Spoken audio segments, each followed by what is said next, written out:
Students good morning. நம்ம start பண்ணிக்கலாம். Magnetism JEE 2020ல already நம்ம 15 ப்ராப்ளம்ஸ் வரையும் முடிச்சிருக்கோம். இப்போ நான் 16th ப்ராப்ளத்துல இருந்து ஸ்டார்ட் பண்றேன்.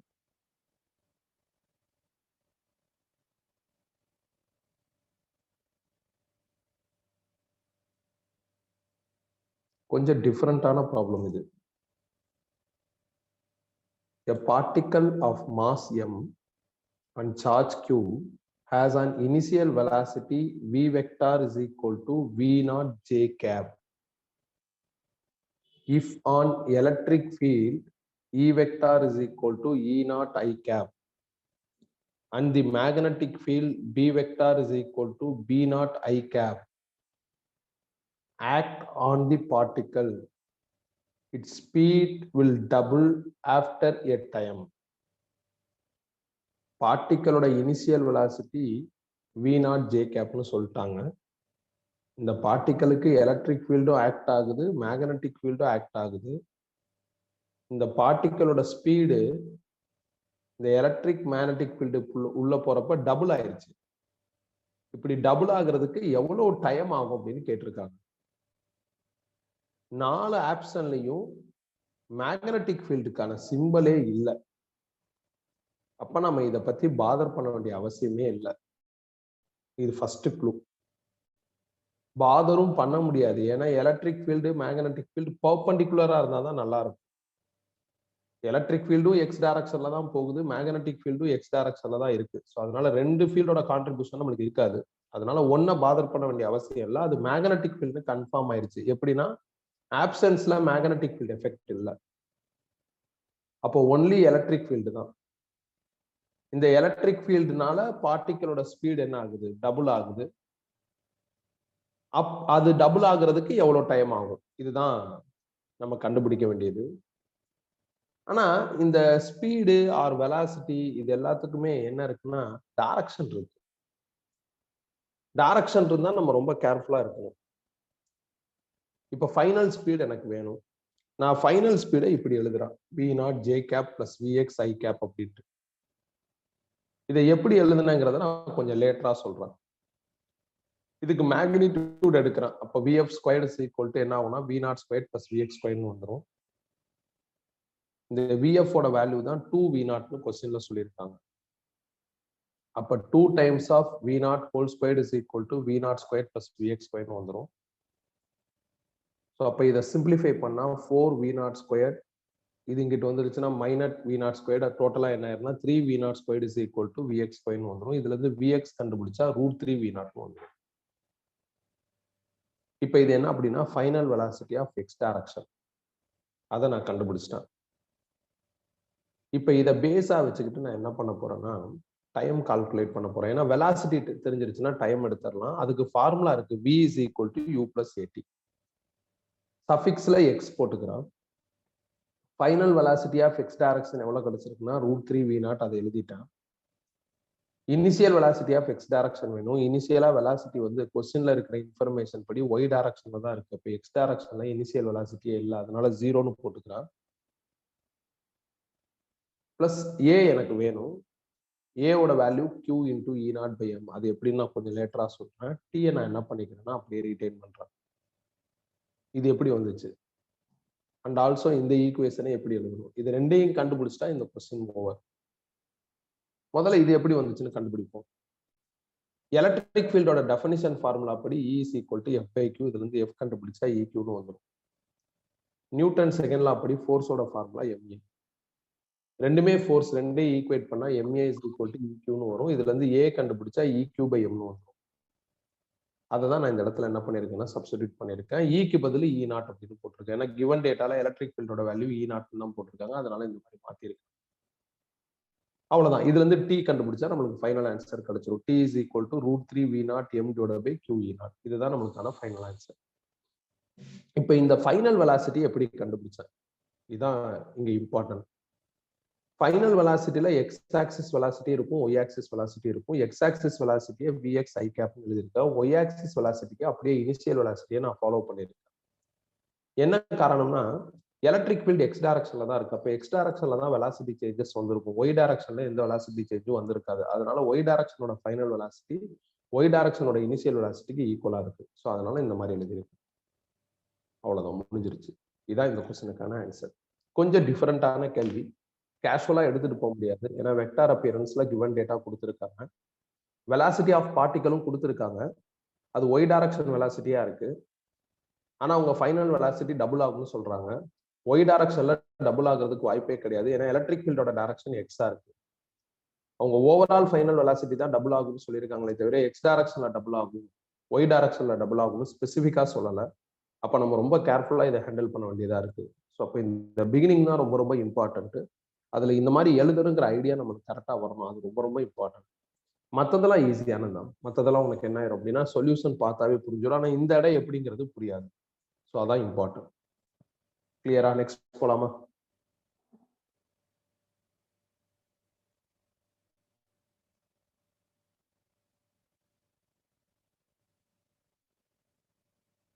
நெக்ஸ்ட் போலாமா? அடுத்த கொஸ்டின் போலாமா? ஓகேப்பா. Question number 17. Proton with kinetic energy of 1 million electron volt moves from south to north. It gets an acceleration of 10 power 12 meter per second square by an applied magnetic field west to east. The value of magnetic field அப்படின்னு கேட்டிருக்காங்க. Proton வந்து இந்த எனர்ஜியில சவுத்துல இருந்து north டைரக்ஷனுக்கு move ஆகுது. இந்த புரோட்டானுக்கு acceleration கிடைக்குது. எதனாலனா magnetic ஃபீல்ட்னால. அந்த மேக்னெட்டிக் ஃபீல்டோட டைரக்ஷன் வந்து west to east. West to ஈஸ்டும் சவுத் டு நார்த்தும் ஒண்ணுக்கு ஒண்ணு பெர்பெண்டிகுலர். அப்ப புரோட்டான் பர்பெண்டிகுலர் மேக்னெட்டிக் ஃபீல்ட்ல மாட்டுது. புரோட்டான் பர்பெண்டிகுலர் மேக்னெட்டிக் ஃபீல்ட்ல மாட்டுதுன்னா லாரன்ஸ் ஃபோர்ஸ் கிடைக்கும். ஏன்னா புரோட்டான் வந்து சார்ஜ். எப்பெல்லாம் சார்ஜ் பர்பெண்டிகுலர் மேக்னெட்டிக் ஃபீல்ட்ல மாட்டுதோ அப்பெல்லாம் லாரன்ஸ் ஃபோர்ஸ் கிடைக்கும் அப்படின்ட்டு நாம எக்ஸ்பெரிமெண்ட் 3A படிச்சிருக்கோம். அதோட ஃபார்முலா BQV. அதே நேரத்துல இவங்க என்ன சொல்லியிருக்காங்கன்னா அந்த புரோட்டானுக்கு ஆக்சலரேஷன் கிடைச்சிருக்குன்னா ஆக்சலரேஷன் அப்படிங்கிற டேட்டாவை ஸ்ட்ரைட்டாவே கொடுத்துட்டாங்க, which is 10 power 12 meter per second square. அதனால நான் என்ன பண்றேன் அப்படின்னா BQV-ய நியூட்டன் செகண்ட் லா படி MA ஓட ஈக்குவேட் பண்றோம். அப்ப MA is equal to BQV. இதுல இருந்து B கண்டுபிடிச்சா என்ன ஆகும்னா AM divided by QV அப்படின்னு வந்துடும். ஸோ B கண்டுபிடிக்கணும் இல்ல A கண்டுபிடிக்கணும், ஏதோ ஒண்ணு. இதுல இருந்து நம்மளுக்கு என்ன தேவையோ அதை கண்டுபிடிச்சிக்கலாம். இப்போ பாருங்களேன், நம்மளுக்கு மேக்னெட்டிக் ஃபீல்டு தான் இதுல இருந்து கால்குலேட் பண்ணோம். அப்போ B வேணும். A கிவன்ல இருக்கு, மாஸ் ஆஃப் புரோட்டான் கிவன்ல கொடுத்துருக்காங்க, சார்ஜ் ஆஃப் புரோட்டான் நம்மளுக்கு தெரியும். நம்மளுக்கு தெரியாதது என்ன அப்படின்னா ஸ்பீட் ஆஃப் புரோட்டான். அது ஈஸியா கண்டுபிடிச்சிடலாம். எப்படின்னா புரோட்டானோட கைனெட்டிக் எனர்ஜி கொடுத்துருக்காங்க. கைனெட்டிக் எனர்ஜியோட ஃபார்முலா 12 mv². அதோட வேல்யூ எவ்வளவு சொல்லியிருக்காங்கன்னா 1 மில்லியன் எலக்ட்ரான் வோல்ட். ஸோ 1 மில்லியனுக்கு பதில் 10 power 6 எலக்ட்ரான் வோல்ட்டை ஜூலா மாத்துறதுக்கு 1.6 × 10 power -19 is equal to 12 mv². இதுல இருந்து v² கண்டுபிடிச்சா இந்த 2 இங்கிட்டு வந்துடும். அப்போ 2 × 10 power 6 × 1.6 × 10 power -19 by m வந்துடும். இதுல இருந்து v கண்டுபிடிச்சா √2 × 10 power 6 × 1.6 × 10 power -19 by m வந்துடும். இது அப்படியே கொண்டு போய் நான் என்ன பண்றேன் அப்படின்னா இந்த எம்ங்கிறது மாஸ் ஆஃப் புரோட்டான். அந்த வேல்யூவை நான் என்ன பண்ணிக்கிறேன்னா இங்க போட்டு சிம்பிளிஃபை பண்ணிக்கிறேன். சிம்பிளிஃபை பண்ணா எனக்கு √2 × 10 power 7 meter per second வரும். இந்த ஆன்சர் அப்படியே இங்க போட்டா மேக்னெட்டிக் ஃபீல்ட் B கிடைச்சிடும். அவ்வளவுதான். பொதுவா லாரன்ஸ் ஃபோர்ஸ் எப்போ வந்தாலும் சென்ட்ரிபிட்டல் ஃபோர்ஸோட நம்ம ஈக்குவேட் பண்ணுவோம். இங்க நம்ம அப்படி பண்ணல. இங்க ஏன் அப்படி பண்ணலன்னா இங்க ஆக்சலரேஷன் கொடுத்துட்டாங்க. சென்ட்ரிபிட்டல் ஃபோர்ஸோட ஈக்குவேட் பண்ணணும்னா கிவன் டேட்டால ரேடியஸ் கொடுத்துருக்கோம். ஸோ கிவன் டேட்டால ரேடியஸ் இல்லை, ஸ்ட்ரைட்டாவே ஆக்சலரேஷன் இருக்கு அப்படிங்கிறதுனால நியூட்டன் செகண்ட் லாவோட ஸ்ட்ரைட்டாவே நம்ம என்ன பண்ணியாச்சுன்னா ஈக்குவேட் பண்ணியாச்சு. இதுதான் இந்த கொஸ்டின்ல இருக்கிற சின்ன ட்விஸ்ட். ஒரு புரோட்டானுக்கு எனர்ஜி இருக்கு, அந்த எனர்ஜியை பயன்படுத்தி அது மூவ் ஆகுது. அப்ப அதை வச்சு அதோட ஸ்பீடை கண்டுபிடிச்சிடலாம். இப்படி மூவ் ஆகுற புரோட்டான் மேக்னெட்டிக் ஃபீல்ட்ல மாட்டுது. மேக்னெட்டிக் ஃபீல்டும் புரோட்டானோட டைரக்ஷனும் ஒண்ணுக்கு ஒண்ணு பெர்பெண்டிகுலரா இருக்கு. அப்ப லாரன்ஸ் ஃபோர்ஸ் கிடைக்கும். ஃபோர்ஸ் இருந்தாவே அங்க ஆக்சலரேஷன் ஒண்ணு இருக்கு. ஸோ அதை வச்சு எது மிஸ்ஸிங்கோ அதை கண்டுபிடிச்சிடலாம். இங்க மேக்னெட்டிக் ஃபீல்ட் தான் நம்ம கால்குலேட் பண்ணணும். So B is equal to MA/QVன்னு வரும். ஆல்மோஸ்ட் MAQ இதெல்லாம் நோன் டேட்டாவா இருக்கு. V மட்டும் நம்ம கண்டுபிடிக்கிறோம். அந்த V தான் இந்த சிம்பிள் லாஜிக்ல கால்குலேட் பண்ணணும்.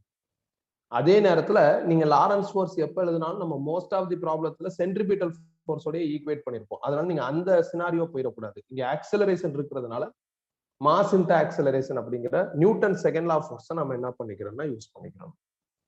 கிளியரா? நெக்ஸ்ட் போலாமா?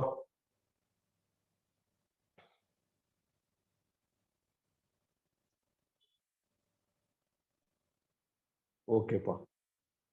So 18th question.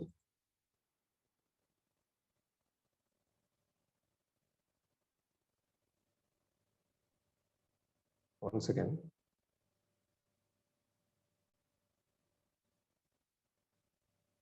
A very long wire ABDMNDC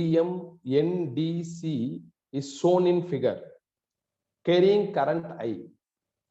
AB and BC parts are straight long and at right angle. At D, wire forms a circle tan DMND of radius R. AB, BC parts are tangential to circles, circular tan at N and D. Magnetic field at center of circle is. ஒரு பெரிய ஒயரா அவங்க வித்தியாசமா bend பண்ணிருக்காங்க. ஏபின்னு ஒரு straight part, அப்புறம் பிசின்னு ஒரு straight part இருக்கு. அது இல்லாம ஒரு சர்க்குலர் பார்ட் இருக்கு, டிஎம்என்டி அப்படின்னு ஒரு சர்க்குலர் பார்ட் இருக்கு. இதுல ஏபியும் டிசியும் எப்படி இருக்கும் அப்படின்னா அந்த சர்க்குலர் பார்ட்டுக்கு டான்ஜென்சியலா இருக்கு. அப்படின்னா சர்க்கிள் போர்ஷனோட சென்டர்ல உள்ள மேக்னெட்டிக் ஃபீல்ட் என்ன அப்படின்னு கேட்டிருக்காங்க. ரொம்ப வித்தியாசமான ஒரு கேள்வி. வித்தியாசம் நான் சொல்ல மாட்டேன், கொஞ்சம் சென்சிட்டிவா அப்ரோச் பண்ணணும். சர்க்குலர் காயிலோட மேக்னெட்டிக் ஃபீல்ட் கண்டுபிடிக்கிறதுக்கு நாம பயோட்-சாவர்ட் லாவோட ஃபர்ஸ்ட் அப்ளிகேஷன் யூஸ் பண்ணிக்கலாம். லாங் ஸ்ட்ரைட் ஒயரோட மேக்னெட்டிக் ஃபீல்ட் கண்டுபிடிக்கிறதுக்கு நம்ம பயோட்-சாவர்ட் லாவோட செகண்ட் அப்ளிகேஷன் ரிசல்ட் என்ன பண்ணிக்கலாம்னா யூஸ் பண்ணிக்கலாம். நான் உங்களுக்கு வந்து செகண்ட் அப்ளிகேஷன் என்ன மெத்தடாலஜில நடத்தியிருக்கணும் அந்த மெத்தடாலஜி படி போனாதான் இந்த கொஸ்டினுக்கு உன்னால ஈஸியா ஆன்சர் எடுக்க முடியும். ரொட்டீனா எல்லா புக்லயும் ஒரு ஃபைனல் ஆன்சர் கொடுத்துருப்பாங்க, அதுபடியெல்லாம் போனா இந்த டயக்ராம் ஹேண்டில் பண்றதே கஷ்டமா இருக்கும். மேபி நான் இந்த கிளாஸ் முடிச்சதுக்கு அப்புறம் நீங்க பயோட்-சாவர்ட் லாவோட செகண்ட் அப்ளிகேஷன் எடுத்து கொஞ்சம் ரெஃபர் பண்ணி பாருங்க. செகண்ட் அப்ளிகேஷன் பேஸ்டு ப்ராப்ளம்ஸையும் ரெஃபர் பண்ணி பாருங்க. உங்களுக்கு கிளியர் ஐடியா என்ன ஆகும்னா இன்னும் பெட்டரா கிடைக்கும். இப்பயும் கிடைக்கும், பட் அதை பார்த்தீங்கன்னா இன்னும் சூப்பரா இருக்கும். முதல்ல இந்த டயக்ராம நான் கிளியரா வரைஞ்சுக்கிட்டேன். ஸோ இதுல நான் ஏபி பார்ட்டை ஃபர்ஸ்ட் செக்மெண்டா எடுக்கிறேன், பிசி பார்ட்டை செகண்ட் செக்மெண்டா எடுக்கிறேன், அப்புறம் டிஎம்என் அப்படிங்கிற இந்த சர்க்குலர் போர்ஷனை நான் தேர்ட் செக்மெண்டா எடுத்திருக்கேன். தனித்தனியா ஒரு செக்மெண்ட்டுக்கும் மேக்னெட்டிக் ஃபீல்ட் கண்டுபிடிச்சு மூணையும் ஆட் பண்ண போறேன். ஆட் பண்ணா எனக்கு ஃபைனல் ஆன்சர் வந்துடும். மேக்னெட்டிக் ஃபீல்ட் வெக்டார் குவான்டிட்டிங்கிறதுனால நான் வெக்டார் அடிஷன் பண்ணணும். அதனால final answer B at center of the circle portion is equal to first portion oda magnetic field plus ரெண்டாவது portion oda magnetic field plus மூணாவது portion oda magnetic field. இது normal addition கிடையாது. இப்போ இது 10, இது 20, இது 30 எல்லாத்தையும் ஆட் பண்ணி 16 எழுத முடியாது. இதுக்கு ஒரு டைரக்ஷன் இருக்கும், இதுக்கு ஒரு டைரக்ஷன் இருக்கும், இதுக்கு ஒரு டைரக்ஷன் இருக்கும். அந்த டைரக்ஷனை கண்டுபிடிச்சு பேஸ்ட் ஆன் டைரக்ஷன் நம்ம வெக்டார் டிசைன் பண்ணணும். ஸோ அதனால நான் இந்த மாதிரி வெக்டார் அப்பியரன்ஸ் வந்து மேலே என்ன பண்ணிட்டேன்னா கொடுத்துட்டேன். இப்போ அடுத்து இந்த ஏபிங்கிற இந்த ஃபர்ஸ்ட் போர்ஷனோட மேக்னெட்டிக் ஃபீல்ட் கண்டுபிடிக்கணும். ஃபர்ஸ்ட் போர்ஷன் வந்து long straight wire. Long straight ஒயரோட மேக்னெட்டிக் ஃபீல்ட் கால்குலேட் பண்றதுக்கு இதான் formula, μ0I/2πd into cos theta 1 minus cos theta 2. Theta 1ங்கிறது ஒயரோட பிகினிங், அந்த எது டெஸ்ட் பாயிண்ட், இப்போ இந்த சென்டர் தான் டெஸ்ட் பாயிண்ட், அதோட கிரியேட் பண்ற ஆங்கிள். தீட்டா 2 வந்து ஒயரோட எண்டு டெஸ்ட் பாயிண்டோட கிரியேட் பண்ற ஆங்கிள்.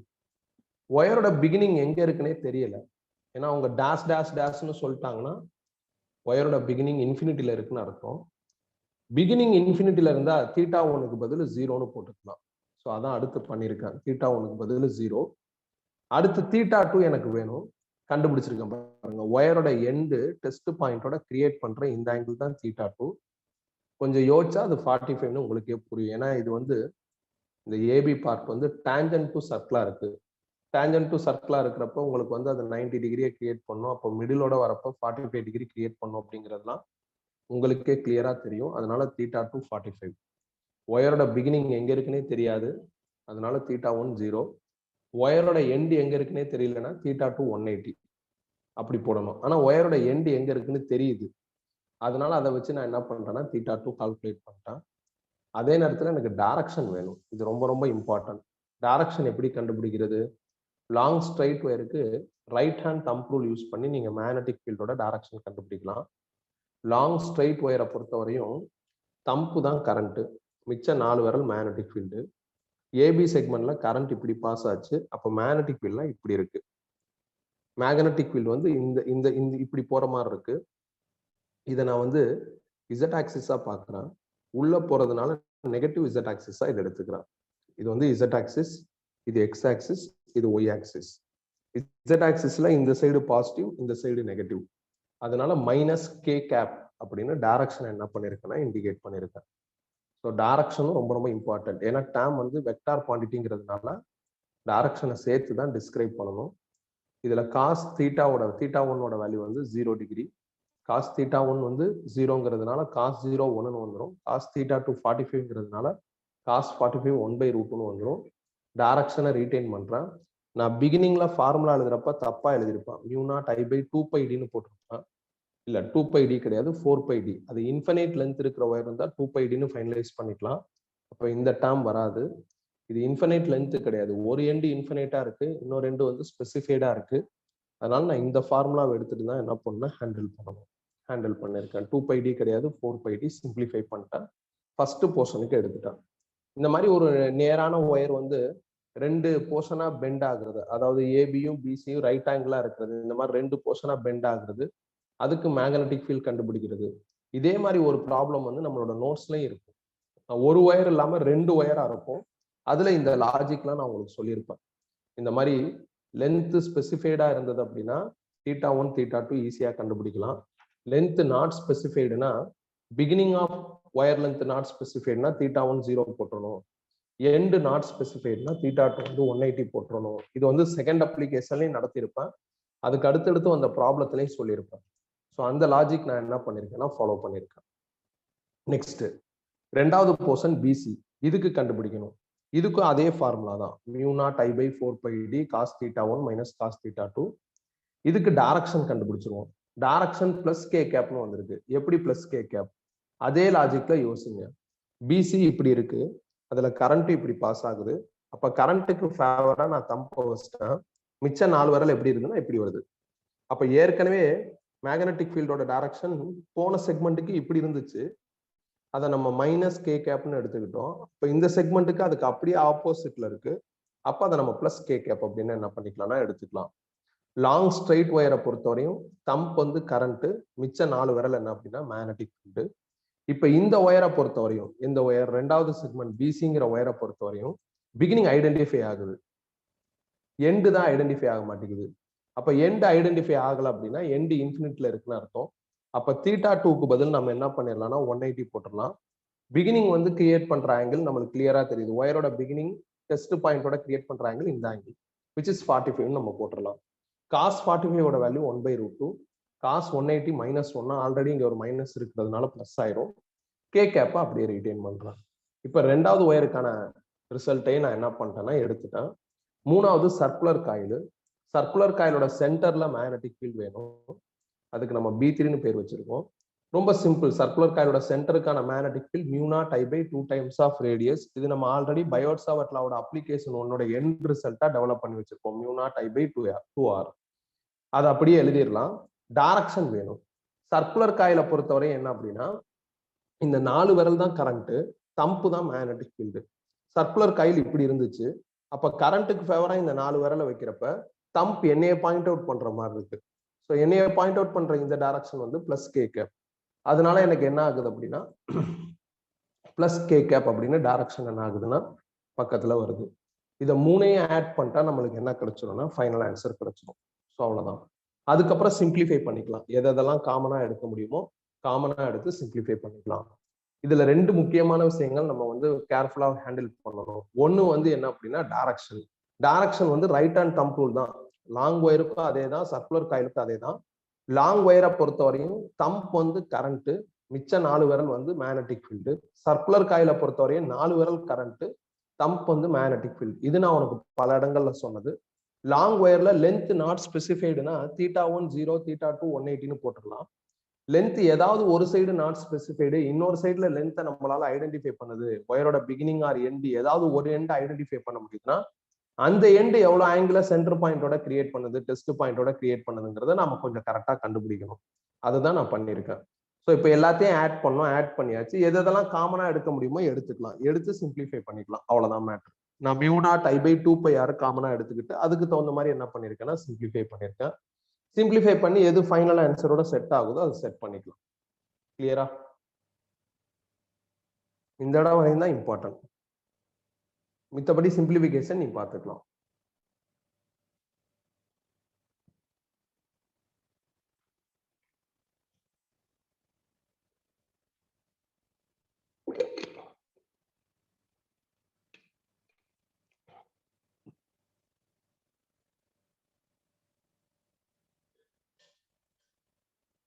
ஓகேப்பா, அடுத்த கொஸ்டின் மூவ் பண்ணுவோம்.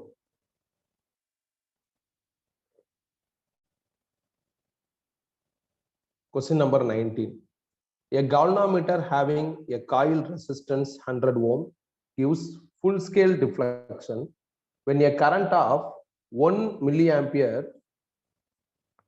is passed through it. What is the value of resistance which can convert this galvanometer into voltmeter, giving full scale deflection for a potential difference of 10 volt? இது ஒரு straight question பா. ஒரு கால்வனாமீட்டரை volt மீட்டரா மாத்தணும், 10 volt வரையும் measure பண்ணணும், அதுக்கு எவ்வளவு resistance connect பண்ணணும் அப்படின்னு கேட்டிருக்காங்க. ரொம்ப சிம்பிள். கால்வனாமீட்டரை வோல்ட் மீட்டரா மாத்தணும் அப்படின்னா ஒரு ரெசிஸ்டன்ஸ் சீரீஸ்ல கனெக்ட் பண்ணணும். நம்ம இந்த கால்வனாமீட்டர் வோல்ட் மீட்டர் தியரியில அந்த ரெசிஸ்டன்ஸ்க்கான ஃபார்முலாவை டெவலப் பண்ணி வச்சிருக்கோம். அதுல டேட்டா போட்டா ஆன்சர் வந்துடும். வி எவ்வளவு சொல்லியிருக்காங்கன்னா 10 வோல்ட், கால்வனாமீட்டரோட maximum current 1 milliampere, galvanometer resistance 100 ohm. அது எல்லாத்தையும் இங்க சப்ஸ்டிட்யூட் பண்ணா எனக்கு 9.9 கிலோ ஓம்னு வருது.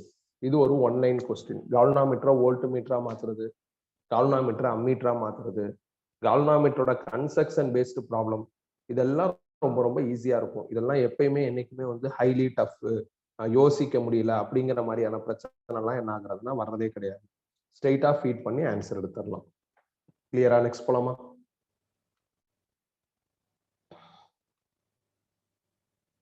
ஓகே, அடுத்த கொஸ்டின் மூவ் பண்றேன். Question number 20. இது கொஞ்சம் லென்த்தியான question. A charged particle of mass m and charge q moving under the influence of uniform electric field E I cap and a uniform magnetic field B K cap follows a trajectory from point P to Q as shown in figure. The velocities at P and Q are respectively V I cap and minus 2 V J cap. Then which of the following statements A, B, C, D are the correct? அப்புறம் நாலு statement கொடுத்துருக்காங்க. 4 ஸ்டேட்மெண்ட்ல எது கரெக்ட்னு கேட்டிருக்காங்க. So first ஸ்டேட்மெண்ட்ல electric ஃபீல்டோட value பத்தி பேசியிருக்காங்க. அப்புறம் ஒரு ஸ்டேட்மெண்ட்லையும் ஒன்று சொல்லியிருக்காங்க. யாரெல்லாம் கரெக்ட்னு கண்டுபிடிச்சு அது எந்த ஆப்ஷன்ல இருக்கோ அதை பிக் பண்ணணும். Particle electric field, magnetic field ரெண்டுலையுமே மூவ் ஆகுது. எலக்ட்ரிக் ஃபீல்டு ஐ கேப், அதாவது எக்ஸ் டைரக்ஷன்ல இருக்கு, இந்த டைரக்ஷன்ல இருக்கு. Magnetic field k cap, z டைரக்ஷன்ல இருக்கு. அப்ப இன்டு தி பேப்பர்ல இருக்குன்னு அர்த்தம். இந்த மாதிரி டாட் வந்துடுச்சுன்னா இன்டு தி பேப்பர்னு அர்த்தம். Or out of the paper, ஏதோ ஒரு டைரக்ஷன்ல மேக்னட்டிக் ஃபீல்டு இருக்கு. ஏன்னா கே கேப்னு சொல்லிட்டாங்க. கே கேப் இந்த டயக்ராம்ல நம்ம காமிக்க முடியாது. ஏன்னா எக்ஸ்ங்கிறது ஐ கேப்பையும் ஒய்ங்கிறது ஜே கேப்பையும் மீன் பண்ணும். பார்ட்டிக்கல் பி டு கியூ இப்படி டிராவல் ஆகுது, இந்த ட்ராஜெக்டரியா ஃபாலோ பண்ணுது. பில வெலாசிட்டி விஐ கேப், அதுதான் வின்னு இப்படி மார்க் பண்ணியிருக்காங்க. கியூல velocity minus 2 v j cap. Minus j கேப்ங்கிறது நெகட்டிவ் ஒய் டைரக்ஷனை மீன் பண்ணுது, அதனால 2v அப்படின்ட்டு இப்படி மார்க் பண்ணியிருக்காங்க. இந்த டிஸ்டன்ஸ் ஏ, இந்த டிஸ்டன்ஸ் 2a கொடுத்துருக்காங்க. ஃபர்ஸ்ட் நாம எலக்ட்ரிக் ஃபீல்ட் கண்டுபிடிக்கணும்.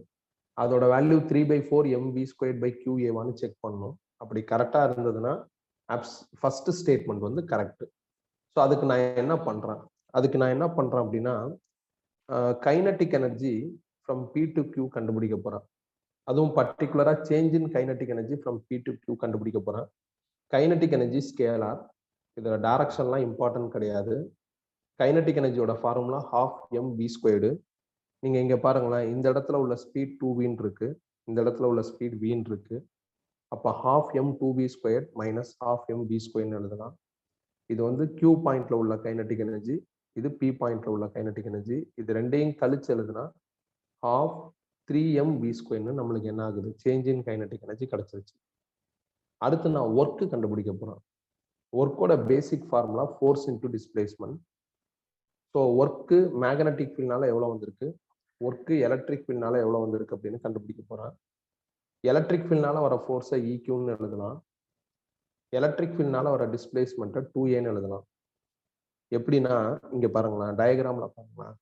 எலக்ட்ரிக் ஃபீல்டு இந்த டைரக்ஷன்ல இருக்கு. பார்ட்டிக்கல் வந்து ஆரிஜின்ல இருந்து 2a வரையும் டிஸ்பிளேஸ் ஆயிருக்கு. பார்ட்டிக்கலோட ட்ராக் இப்படி இருந்தாலும் எக்ஸ் டைரக்ஷன்ல டிஸ்பிளேஸ்மெண்ட் பார்த்தீங்கன்னா 2a. ஸோ அதனால force into displacement logic. Electric ஃபீல்ட்னால வர ஃபோர்ஸ் வந்து EQ. E is equal to F by Q னா F is equal to EQன்னு வந்துடும். எலக்ட்ரிக் ஃபீல்ட்னால வர டிஸ்பிளேஸ்மெண்ட், எலக்ட்ரிக் ஃபீல்டு எந்த டைரக்ஷன்ல இருக்கோ அதே டைரக்ஷன்ல இருக்கிற டிஸ்பிளேஸ்மெண்ட் 2a. அதனால எலக்ட்ரிக் ஃபீல்ட்னால ஒர்க் வந்து QE இன்டு 2aன்னு எழுதலாம். மேக்னட்டிக் ஃபீல்ட்னால எந்த ஒர்க்கும் வரல. ஏன்னா பார்ட்டிக்கல் கடைசியா வந்து 2aங்கிற டிஸ்பிளேஸ்மெண்ட்டை எக்ஸ் டைரக்ஷன்ல கிரியேட் ஆயிருக்கு. மேக்னட்டிக் ஃபீல்டு இசட் டைரக்ஷன்ல இருக்கு. ஒர்க்கோட டெஃபினிஷன் படி ஃபோர்ஸும் டிஸ்பிளேஸ்மெண்ட்டும் ஒரே டைரக்ஷன்ல இருக்கணும். ஆனால் magnetic field Z direction, displacement of particle on X direction டிஃப்ரெண்டா இருக்கிறதுனால மேக்னட்டிக் ஃபீல்ட்னால ஒர்க்கே வராது. ஸோ அப்போ மேக்னட்டிக் ஃபீல்டு ஒர்க் வந்து 0. அப்போ டோட்டலா பார்ட்டிக்கல் Pல இருந்து Qக்கு போறப்ப எவ்வளோ ஒர்க் ஆயிருக்கு, இல்லை எவ்வளோ ஒர்க் நடந்திருக்கு அப்படின்னா QE2a அப்படிங்கிற ஒர்க் நடந்திருக்கு. ஒர்க் எனர்ஜி தியரம் படி ஒர்க்கும் எனர்ஜியும் ஈக்குவலு. ஸோ அதனால ரெண்டையும் ஈக்குவேட் பண்றேன். ஈக்குவேட் பண்ணி E கண்டுபிடிச்சா எனக்கு 3/4mv²/2 × aன்னு வருது. இதுதான் ஸ்டேட்மெண்ட் ஏல கொடுத்துருக்காங்க. எலக்ட்ரிக் ஃபீல்டோட வேல்யூ இதுதான் அப்படின்னு கொடுத்துருக்காங்க. நாம கொஞ்சம் கண்டுபிடிச்சா எனக்கு அதே ஆன்சர் தான் வருது. அப்ப ஸ்டேட்மெண்ட் ஏ வந்து கரெக்ட். இப்போ இந்த கொஸ்டின் இப்படிதான் ப்ரொசீட் பண்ணணும் அப்படின்ட்டு எந்த ஐடியாவும் கொஸ்டின் பார்த்தவொடனே நம்மளுக்கு ஜெனரேட் ஆகாதுப்பா. எனக்கே அவங்க சொல்லியிருக்கிற 4 ஸ்டேட்மெண்ட்ல ஒரு 2 ஸ்டேட்மெண்ட்டுக்கு தான் எப்படி ப்ரொசீட் பண்றதுன்னு ஐடியா வந்துச்சு. 2 ஸ்டேட்மெண்ட்டுக்கு வரல, நான் கொஞ்சம் யோசிச்சு தான் பண்ணேன். அப்ப இந்த மாதிரி கொஸ்டினுக்குலாம் நம்ம இம்பார்ட்டன்ஸ் கொடுக்கணும். ஒரு கொஸ்டினை எடுக்கிறப்ப ஏன் இந்த கொஸ்டினை இப்படி ப்ரொசீட் பண்ணியிருக்கோம் அப்படின்ட்டு நம்மளுக்கு எந்த க்ளூவும் கிடைக்கல அப்படின்னா அந்த மாதிரி கொஸ்டினுக்கு ஒரு ஸ்பெஷல் இம்பார்ட்டன்ஸ் கொடுக்கணும். அது நம்மளுக்கு ஒரு நியூ எக்ஸ்பீரியன்ஸ். அப்படி கொடுத்தா நம்மளுக்கு இதே மாதிரி திருப்பி வரப்ப இப்படி ஃபாலோ பண்ணுங்கிற ஐடியா கிடைக்க ஆரம்பிச்சிடும். எப்பயும் எல்லாருக்குமே எல்லாமே தெரிஞ்சிருக்குன்னு அவசியம் இல்லை. டெஃபினட்டா லேகிங் வரும். ஸோ உங்களுக்கும் வரும், எனக்கும் வரும். ஸோ இப்போ ஏதாவது ஒரு வித்தியாசமான கொஸ்டின் நம்மளுக்கு ஸ்டெப்ஸ் புரியலன்னா இல்லை கான்செப்ட் புரியலன்னா அது வேற. கான்செப்ட்லாம் புரியும், ஸ்டெப்ஸும் நீங்க சொல்யூஷன் பார்த்தா புரியும்.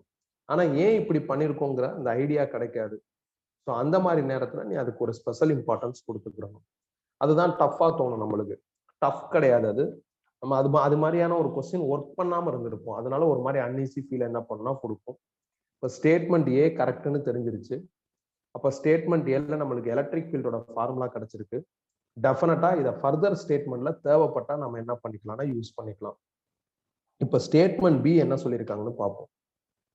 Rate of work done by the electric field at P is 3/4 × mv³/a சொல்லியிருக்காங்க.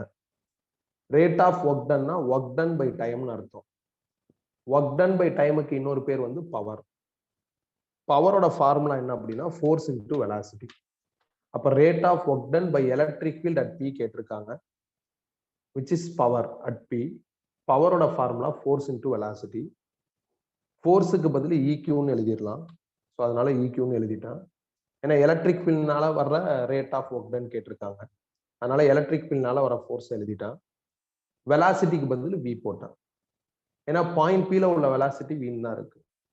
ஸோ அதனால EQ × V.